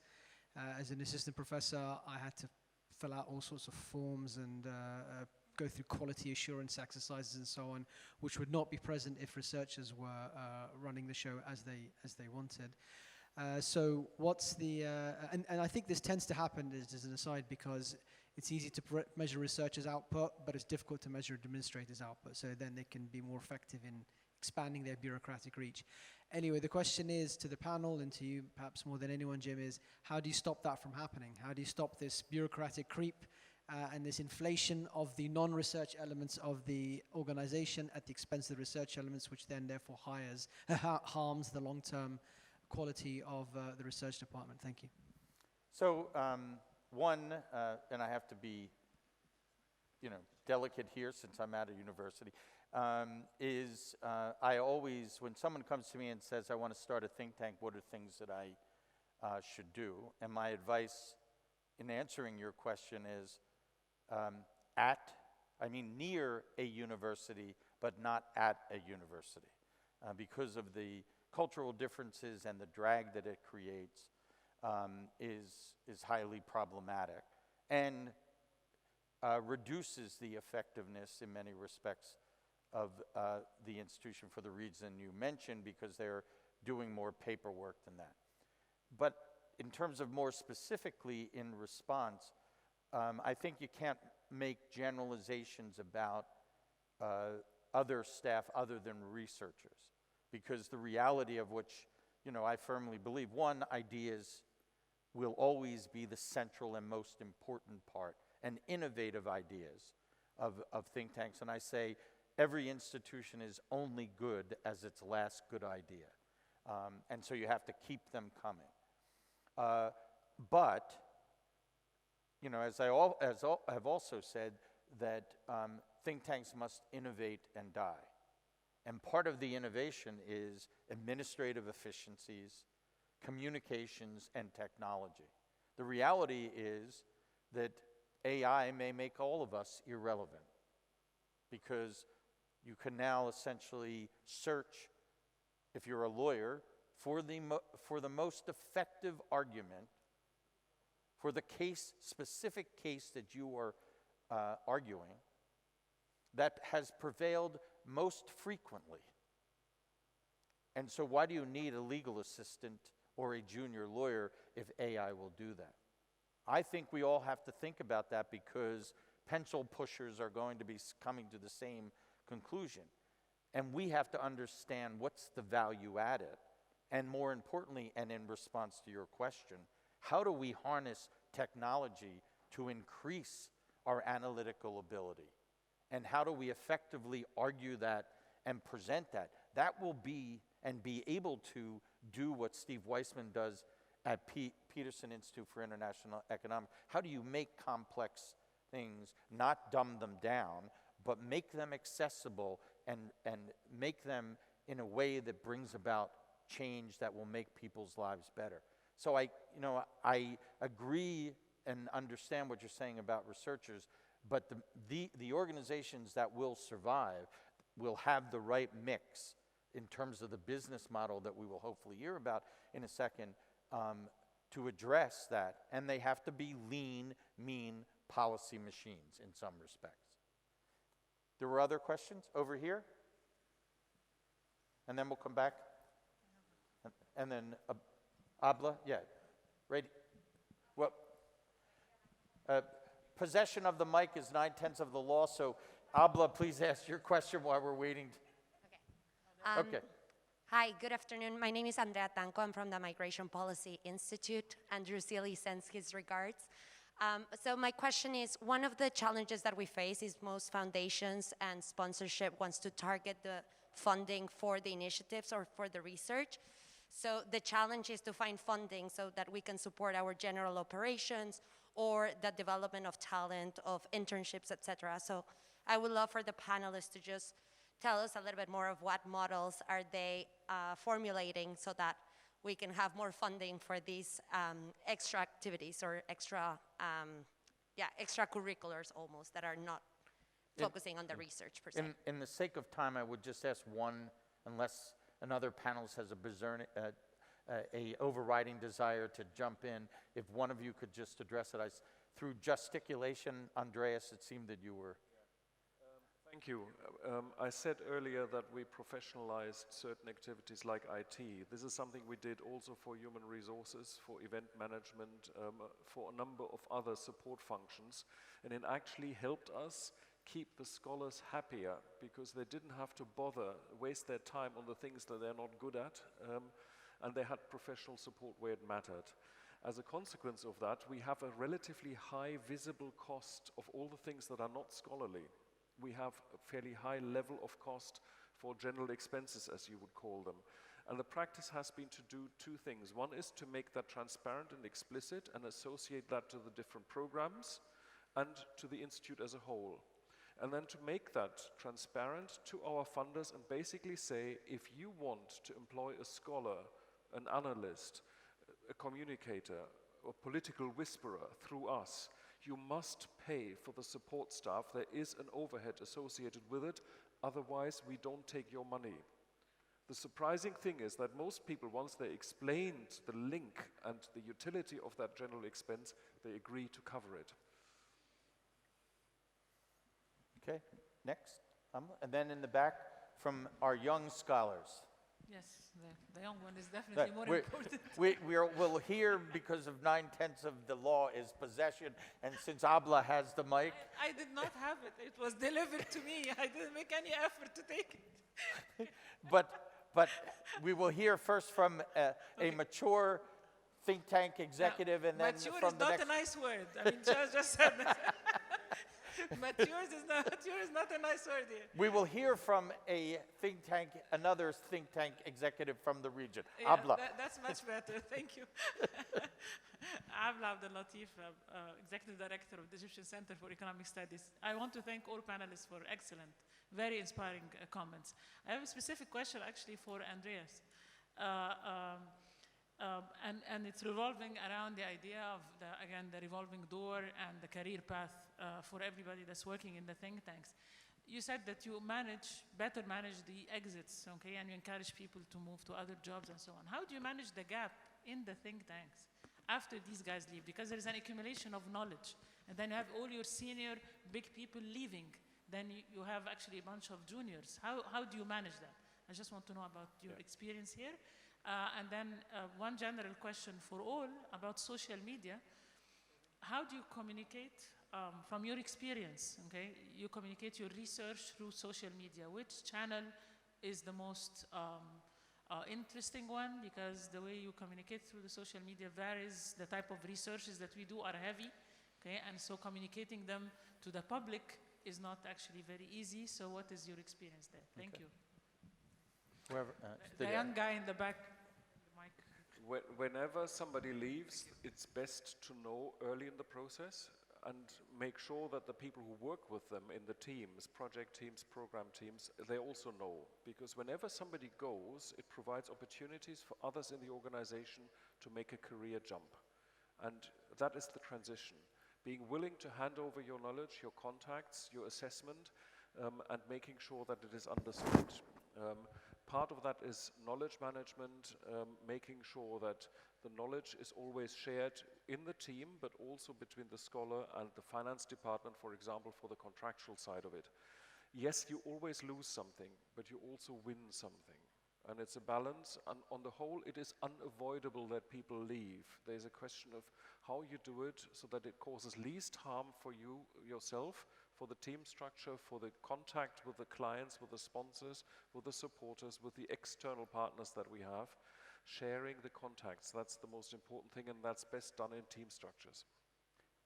D'Amico, could you talk about, in connecting Abla's question to something you said about that you actively, since there's not much chance for mobility within Jaya for researchers, you have said you encouraged and your staff to essentially and provide opportunities for them to network and engage. I asked you, you don't want to be too successful in that, I would think. I mean, that it creates, that if you're encouraging your staff through networks that they may leave. How do you manage that in a way that, gives them the opportunity as a caring environment, but, doesn't create major disruptions in the way that it seems that Andreas has indicated that they manage? So how do you manage that? Yeah. Okay. In our case, it may be a bit different in the sense that we at Jaya, from the beginning, do not expect these researchers to remain at Jaya throughout their career. Because as I explained, we are rather a small organization. We don't have much advancement. So we encourage people to find their own careers. But the good thing is that, as I think Andreas also said, we retain good terms with them. Some of them, which departed Jaya, became professors at some universities, are now participating in our research project as external experts. And we are very proud of them because they started as kind of young researchers with us, but they grew and they became full professor, and they are contributing from their knowledge to our current work. And just to answer also female question from someone outside, I think it's important for male or female researchers to make themselves indispensable with their own knowledge, own expertise. So male or female, for me, throughout my career, I always made it possible for my career because I had some special knowledge. And actually now I'm doing both management currently and research kind of director. So by combining these two abilities, I'm also economizing some of the resources that we are talking about and having a broad overview of the operational aspect and administrative aspect and research aspect at the same time. It was one of the changes that actually my boss, Ambassador Sasai, made specifically so that I can oversee all the aspects of the institute, which helped us a lot to go through these drastic changes under COVID. Thank you. Okay. And who would like to connect the social media to the sort of new business model and staffing? Since we're talking about recruiting and retaining younger people, partly, this is part of our conversation, you know, we're trying everything, Twitter, Facebook, Instagram. I think it's important to have your own YouTube channel. By the way, again, let me find a silver lining in this cloud. The number of people who follow us as an institute has doubled during the pandemic. And we also found something very interesting, which is that we have more female followers and we have younger followers. We're assuming that this is because our younger female audience doesn't always feel terribly, happy or comfortable about attending events, formal events, which are largely dominated by older males, right? So this has been a very interesting and very positive development. We've also internationalized our audience. We now have more followers outside Spain than in Spain. In fact, outside Europe than within Europe. Most of our followers are now in the US and in Latin America, interestingly. But I think, there are a lot of articles and studies out there about social media. My advice would be to, spread it out, because different cultures, different nationalities, and different age groups have different tastes. I've become a Twitter freak. I tweet all day long. It's driving my family up the wall. And only 7 or 8 years ago, I hated the damn thing. But I find it a very, very useful instrument for the dissemination of our research and our work. And this is actually now how I keep up to date with what other think tanks and colleagues are doing all over the world. And, yeah, quickly, yeah. With regards to social media, as my colleague has mentioned, that we need to spread out the platforms and try to utilize as many platforms as possible, and also invite scholars, whether within the institution or outside the institution, to give presentations or to give their work or papers or present various topics. And that has helped a lot, because what they would do is that they would spread the news and wherever they work, in the institution that they work in, or the organization or the university, that, look, I am giving a presentation at Dirasat or any other organization, and it's going to be live on YouTube, or it's going to be live on Facebook or Twitter or what have you. So that would prompt them to join in, and that would also enhance the number of followers. And also it depends from one region to another. For example, Instagram is very popular in Bahrain. Twitter might be popular in other parts of the world, for example, in the United States. So it varies from one region to another. So spreading, diversifying is a key element, and also spreading the word. Sometimes it's even by people that's pretty much very, very effective in this dimension. So thank you so much. Wonderful. We now have a question in the back from the next generation of think tank scholars and executives. Dable. Good evening, everyone. First, thanks a lot for all the panelists, for all the amazing... Please identify yourself and your affiliation. Sure. My name is Ali Al-Janebi from Trends Research and Advisory.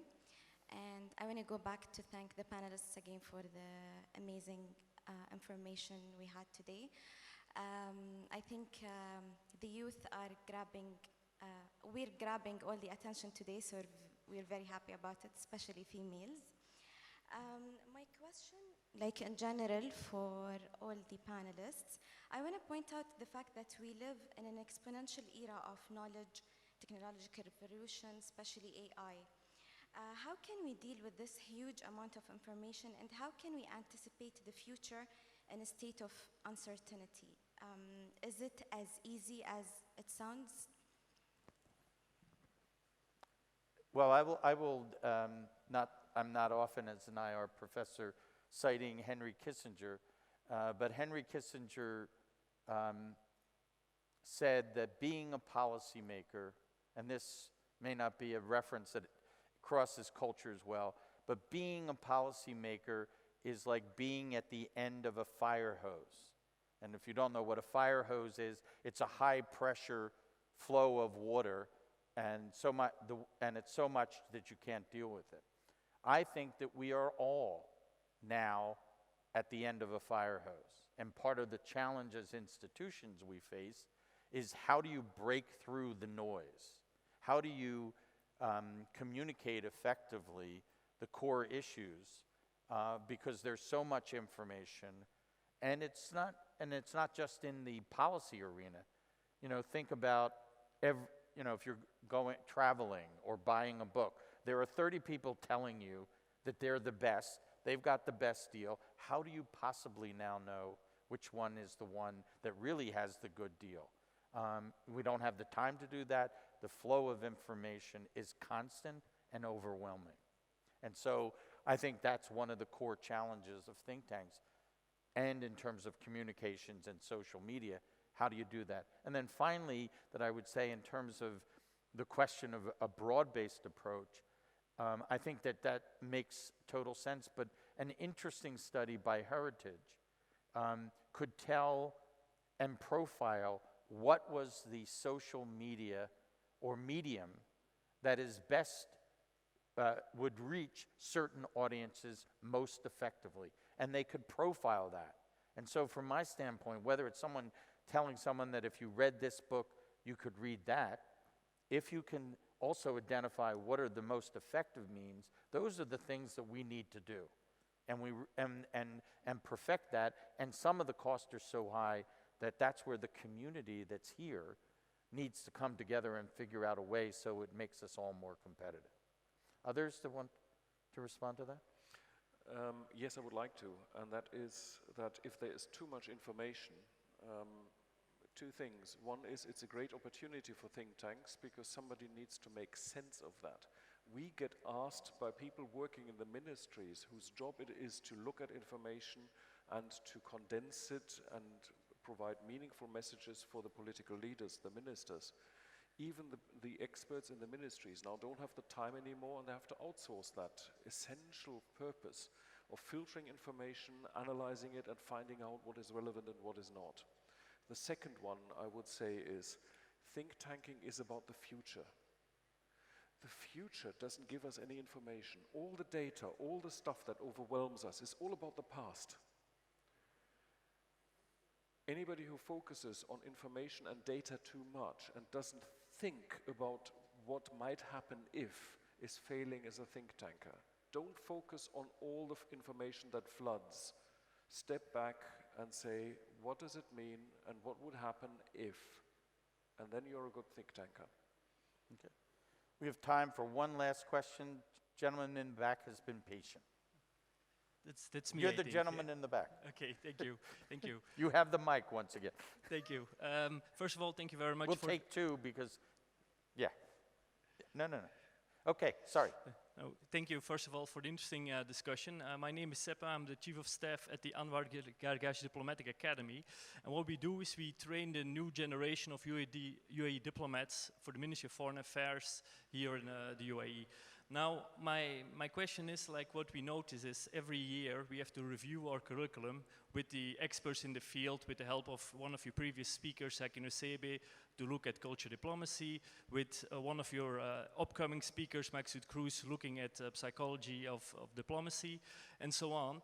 Now, what we notice as well is, like, to be a good diplomat, you also need to be a good researcher. So my question for the panelists is a very broad question, first of all, to see what are the main skill sets that you're looking for in any researcher or any think tanker or anybody joining your company. And then as well, it would be great as well if you could tell me how would you train these skill sets? Because what you could see is that in the 21st century, these skill sets change all the time. So what are the main skill sets and how would you train them? Okay. Thank you very much. I'm going to hold off on the response to that because that will be in the new business model. And then we'll take the last question, which is over here. The last question is over here.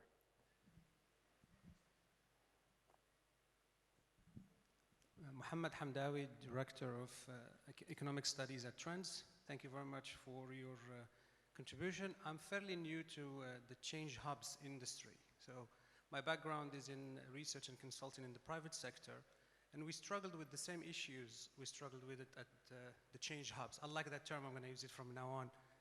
So my question to you, if we can't compete on salary, and if some of the major think tanks do not provide the career path that young researchers are looking for, and we are struggling with diversity from a gender perspective, from an age perspective, my observation is that we're biased towards social scientists. We have a lack of diversity in terms of the background of the researchers. Is that a real problem? Is that a correct observation? And if that's the case, what are we doing to attract pure scientists, mathematicians, data analysts, I would say philosophers? I mean, because we have to look at the issues from a holistic perspective, from a multidisciplinary perspective, and the bias towards social scientists have ways to address issues and analyze issues and come up with solutions that are completely different. So my question to you, is that a real problem? And if it's the case, what are you guys doing to address it? Thank you. So once again, I think we'll capture that in the final segment. So we now, and Tomiko, will start with you and each person.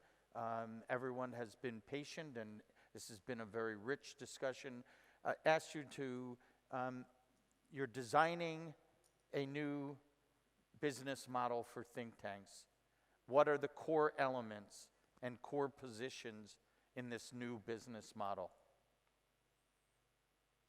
Tomiko? Yes, you don't have to, it doesn't have to be exhaustive, but what are one or two of the key positions that you think are essential for the new business model?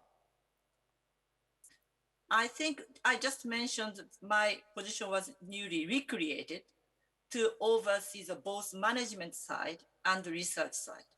And I think this is a very good thing for a small organizations like ours to really have a big overview of the connection between the administrative side research requirement and the new kind of models that we have to follow. So I think that is a good thing to have.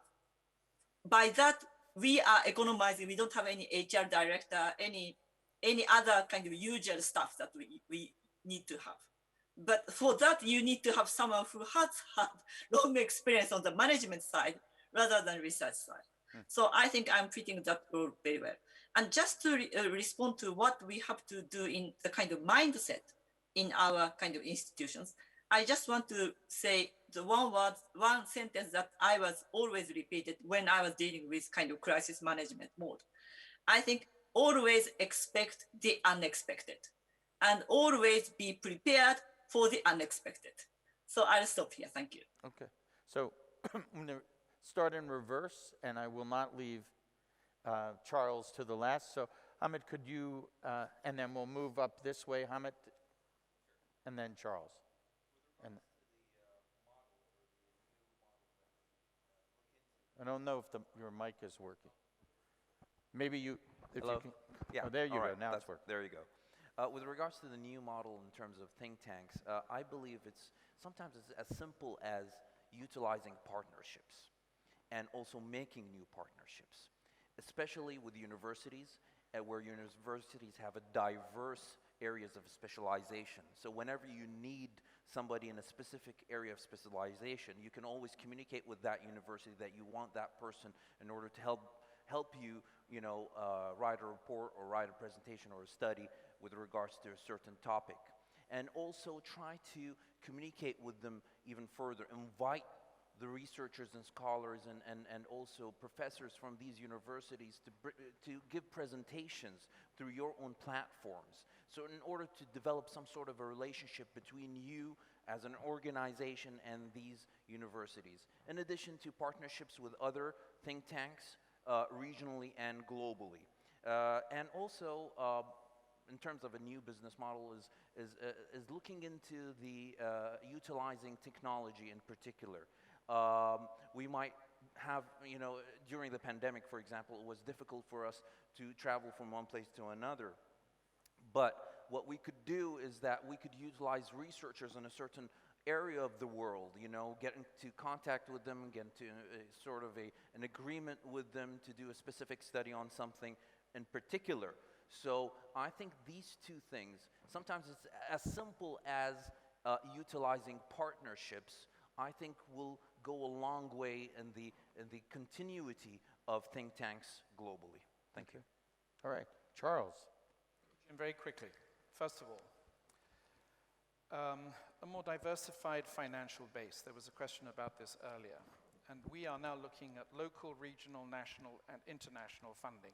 Okay, so the City of Madrid funds us, the Spanish government funds us, the European Union funds us, and then we have public funding from places like Japan and South Korea.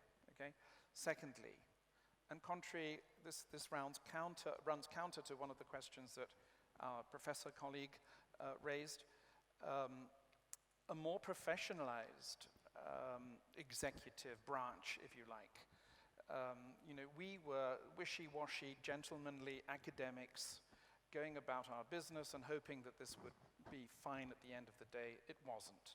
Okay, so professional fundraising, professional IT management, professional human resource management, all of that is going to be increasingly important in the future. Number three, a genuinely multidisciplinary or interdisciplinary academic or research staff. Now, we've been paying lip service to this for ages, but we haven't, you know, we've talked the talk, but we haven't really walked the walk, I feel.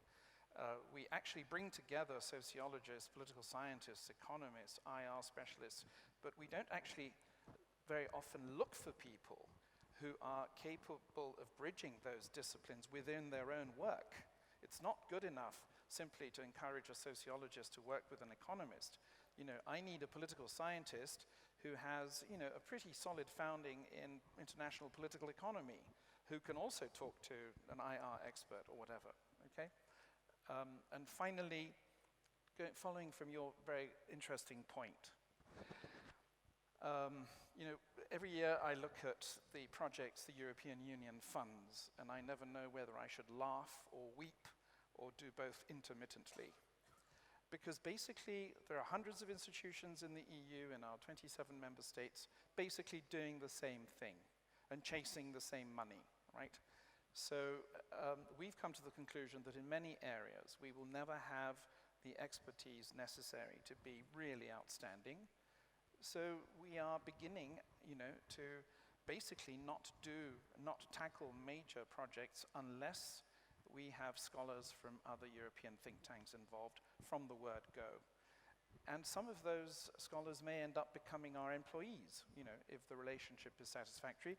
And admittedly, some of our employees may leave us and end up working for rivals, colleagues, however you want to classify them. But again, you know, we've been talking about collaborating for eons, but now, you know, given this shrinking market, we have to get real. Yes. Thank you. And all of this is right, and I can only support that. And as a practical advice, at Ecologic Institute we have multi-desk offices, so every room has between 2 and usually 4 people in there.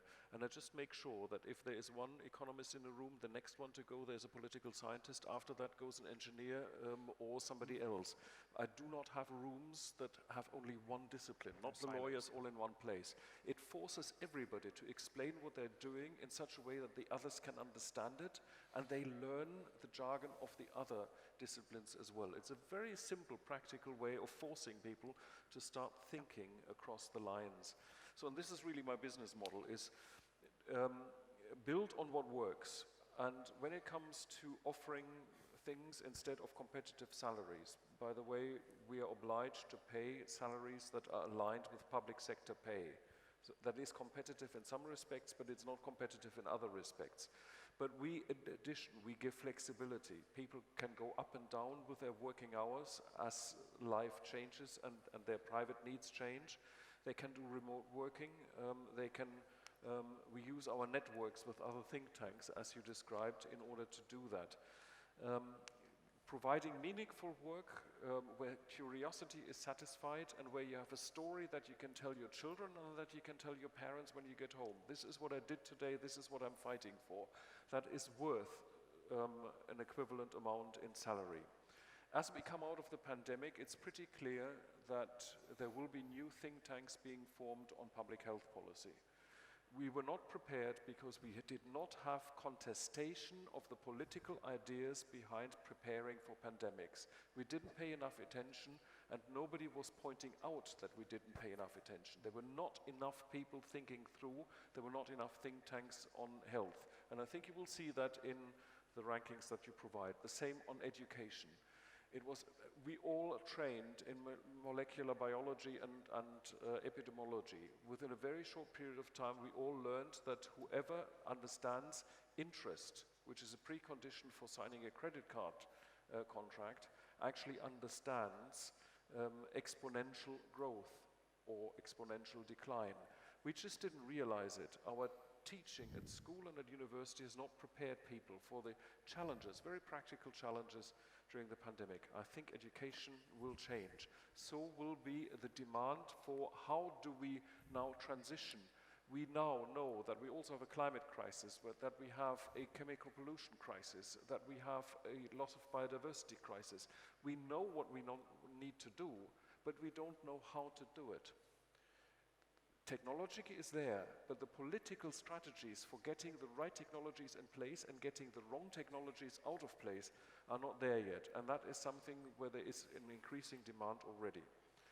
I always underline that think tanks are very good at certain things that nobody else can do. One is asking what-if questions to prepare for the unexpected. Another one is the word contestation of ideas, of data, of assumptions, making sure that we don't make mistakes in groupthink. That is the challenging. The other one is scenarios. The political dynamic in Germany and in the European Union is driven by models. Models are complicated systems of linear equations. They can describe anything that is a marginal change from the current trends. They extrapolate the future from what we experience at the moment based on data. They can, by their very design, not deal with disruption. But disruption is what we're heading for, and disruption is what we experience with the pandemic. Forget models. Use scenarios. That is what think tanks can do. Hudson Institute, very good at that. We are pushed into doing more advocacy. When your staff goes to demonstrations in the street with their children and come back to work, then you have an intense pressure for the institution to engage with the advocates. We don't have to do the advocates ourselves, but we have to enable them. And that is something I think many other organizations will experience as well, and something that is even more difficult for think tanks that work with governments and have established relationships of trust with government officials is public interest litigation. Again, an area that is rising in importance. So much activity, almost judicial activism is taking place at the moment. We as a think tank with lots of lawyers, we were the first environmental think tank to employ systematically lawyers to provide that type of advice. We find ourselves in the situation that we cannot join public interest litigation, but we want to support it anyway. So this is one challenge I leave you with. Thank you, but that's my new business model, Jim. Okay. Thank you very much. One of the things in response to one of the questions that I say at my own peril, coming from a university, two things. One, the tyranny of academic disciplines, which is visited upon many of the institutions and creates silos. And then what I believe, which is a challenge for this group, which I'll leave you with two challenges. One is that the greatest unfulfilled promise of think tanks is not creating truly interdisciplinary teams. Because they are not a part of a university, they should be liberated from that.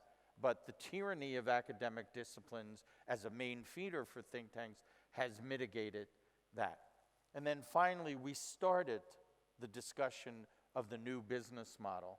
I would like to issue a challenge both in terms of a new term for think tanks, but also what are the core elements, what are the key positions that are essential that will help, because my fear is that if think tanks don't innovate, they will die.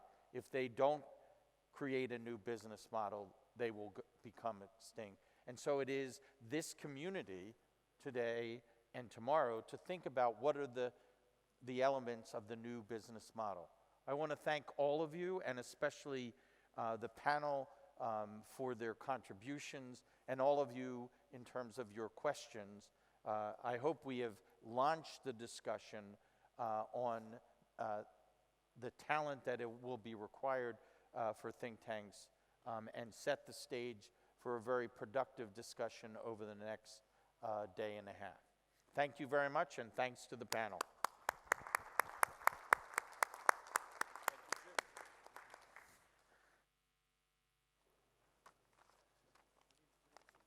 Oh.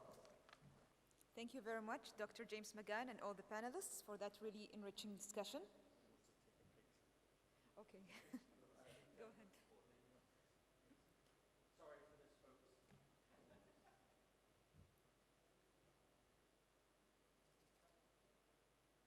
is not the picture of diversity that I have had. Yes.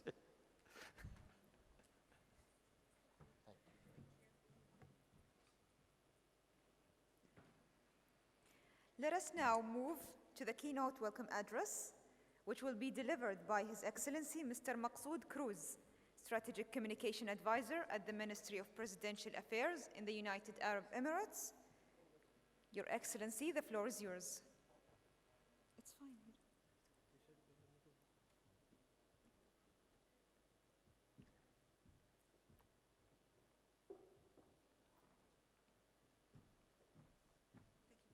Please.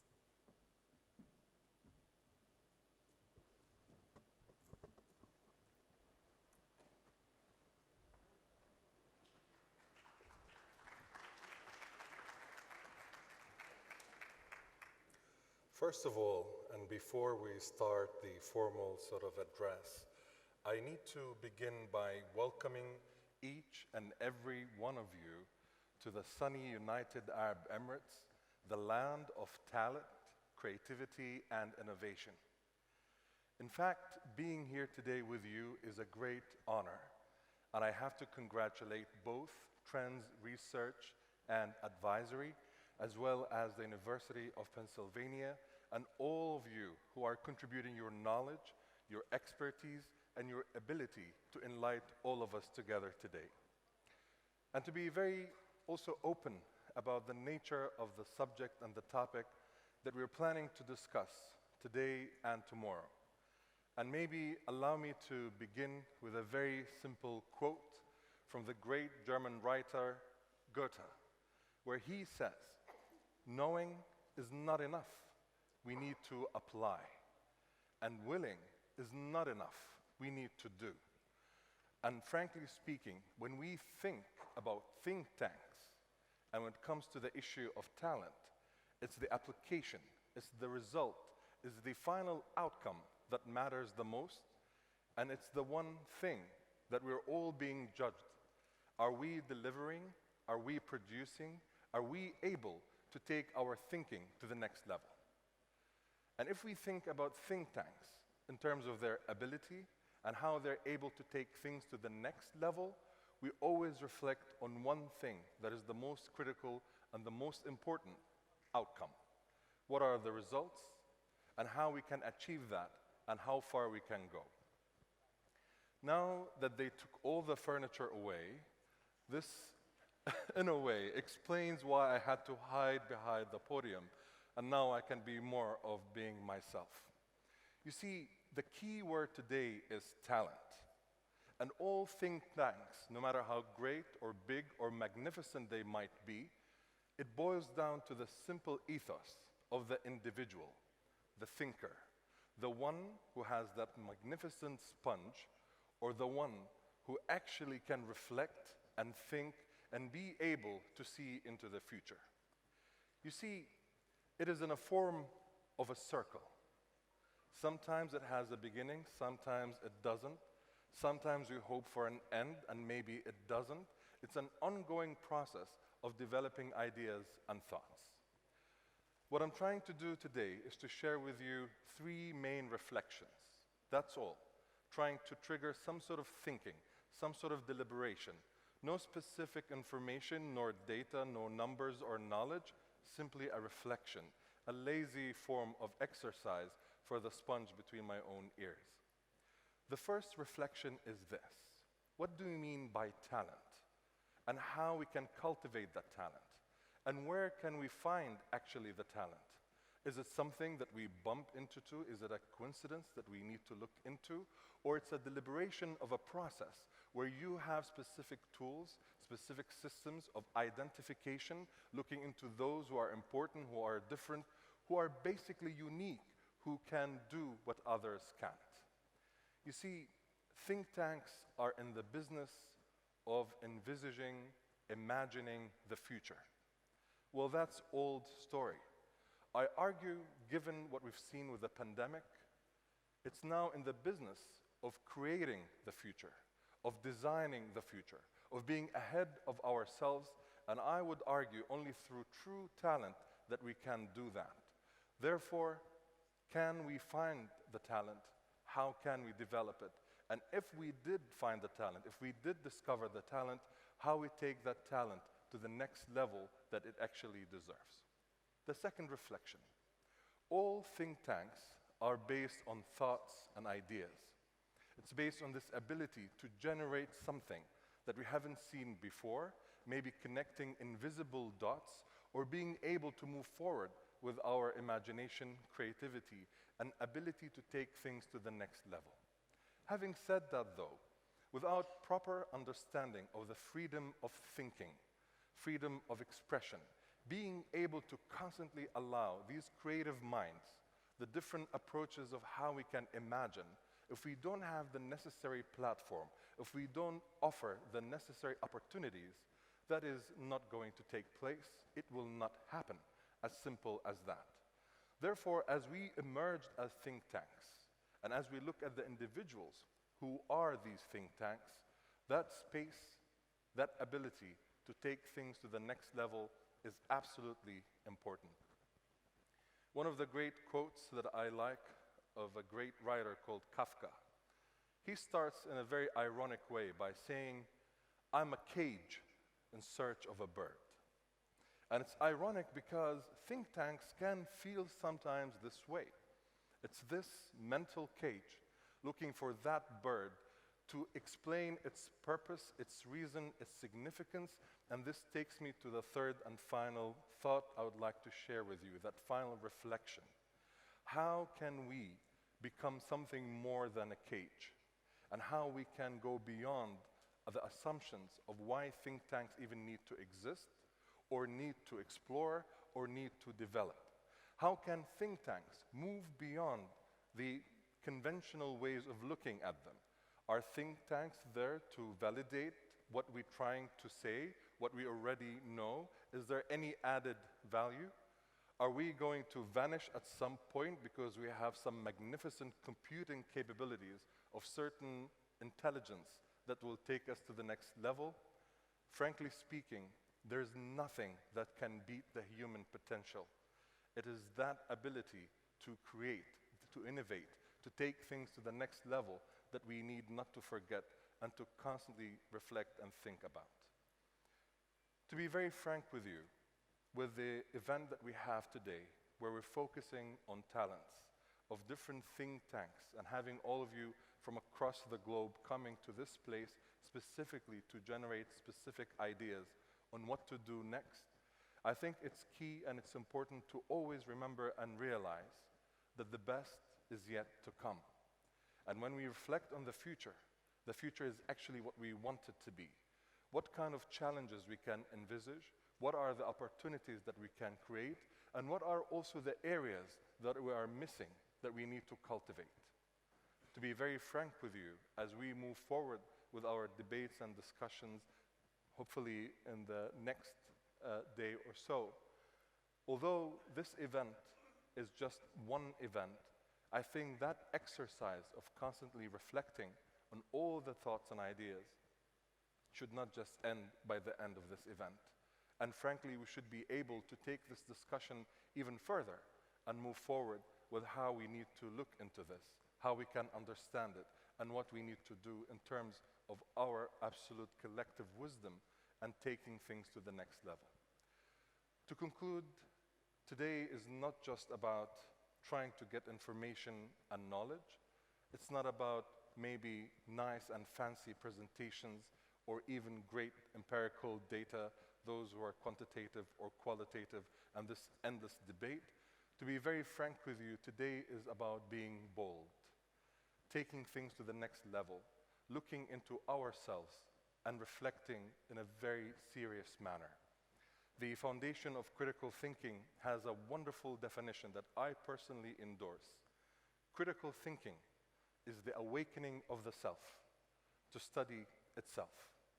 Therefore, if the awakening of our minds, if the awakening of our consciousness, if the awakening of our critical thinking, all these different processes that we have is missing, and we claim to be the think tank, then I think we still have a lot to catch with and be able to deal with as well. So I hope that this place will be an awakening. This gathering and exchange will be the opportunity to take things to the next level. I would like to wish all of you a fantastic time, great exchanges, and I look forward to many debates and discussions as we move forward, not just for today or tomorrow, but hopefully for many months, maybe years, and I would even argue for infinity if we could dare. Thank you very much.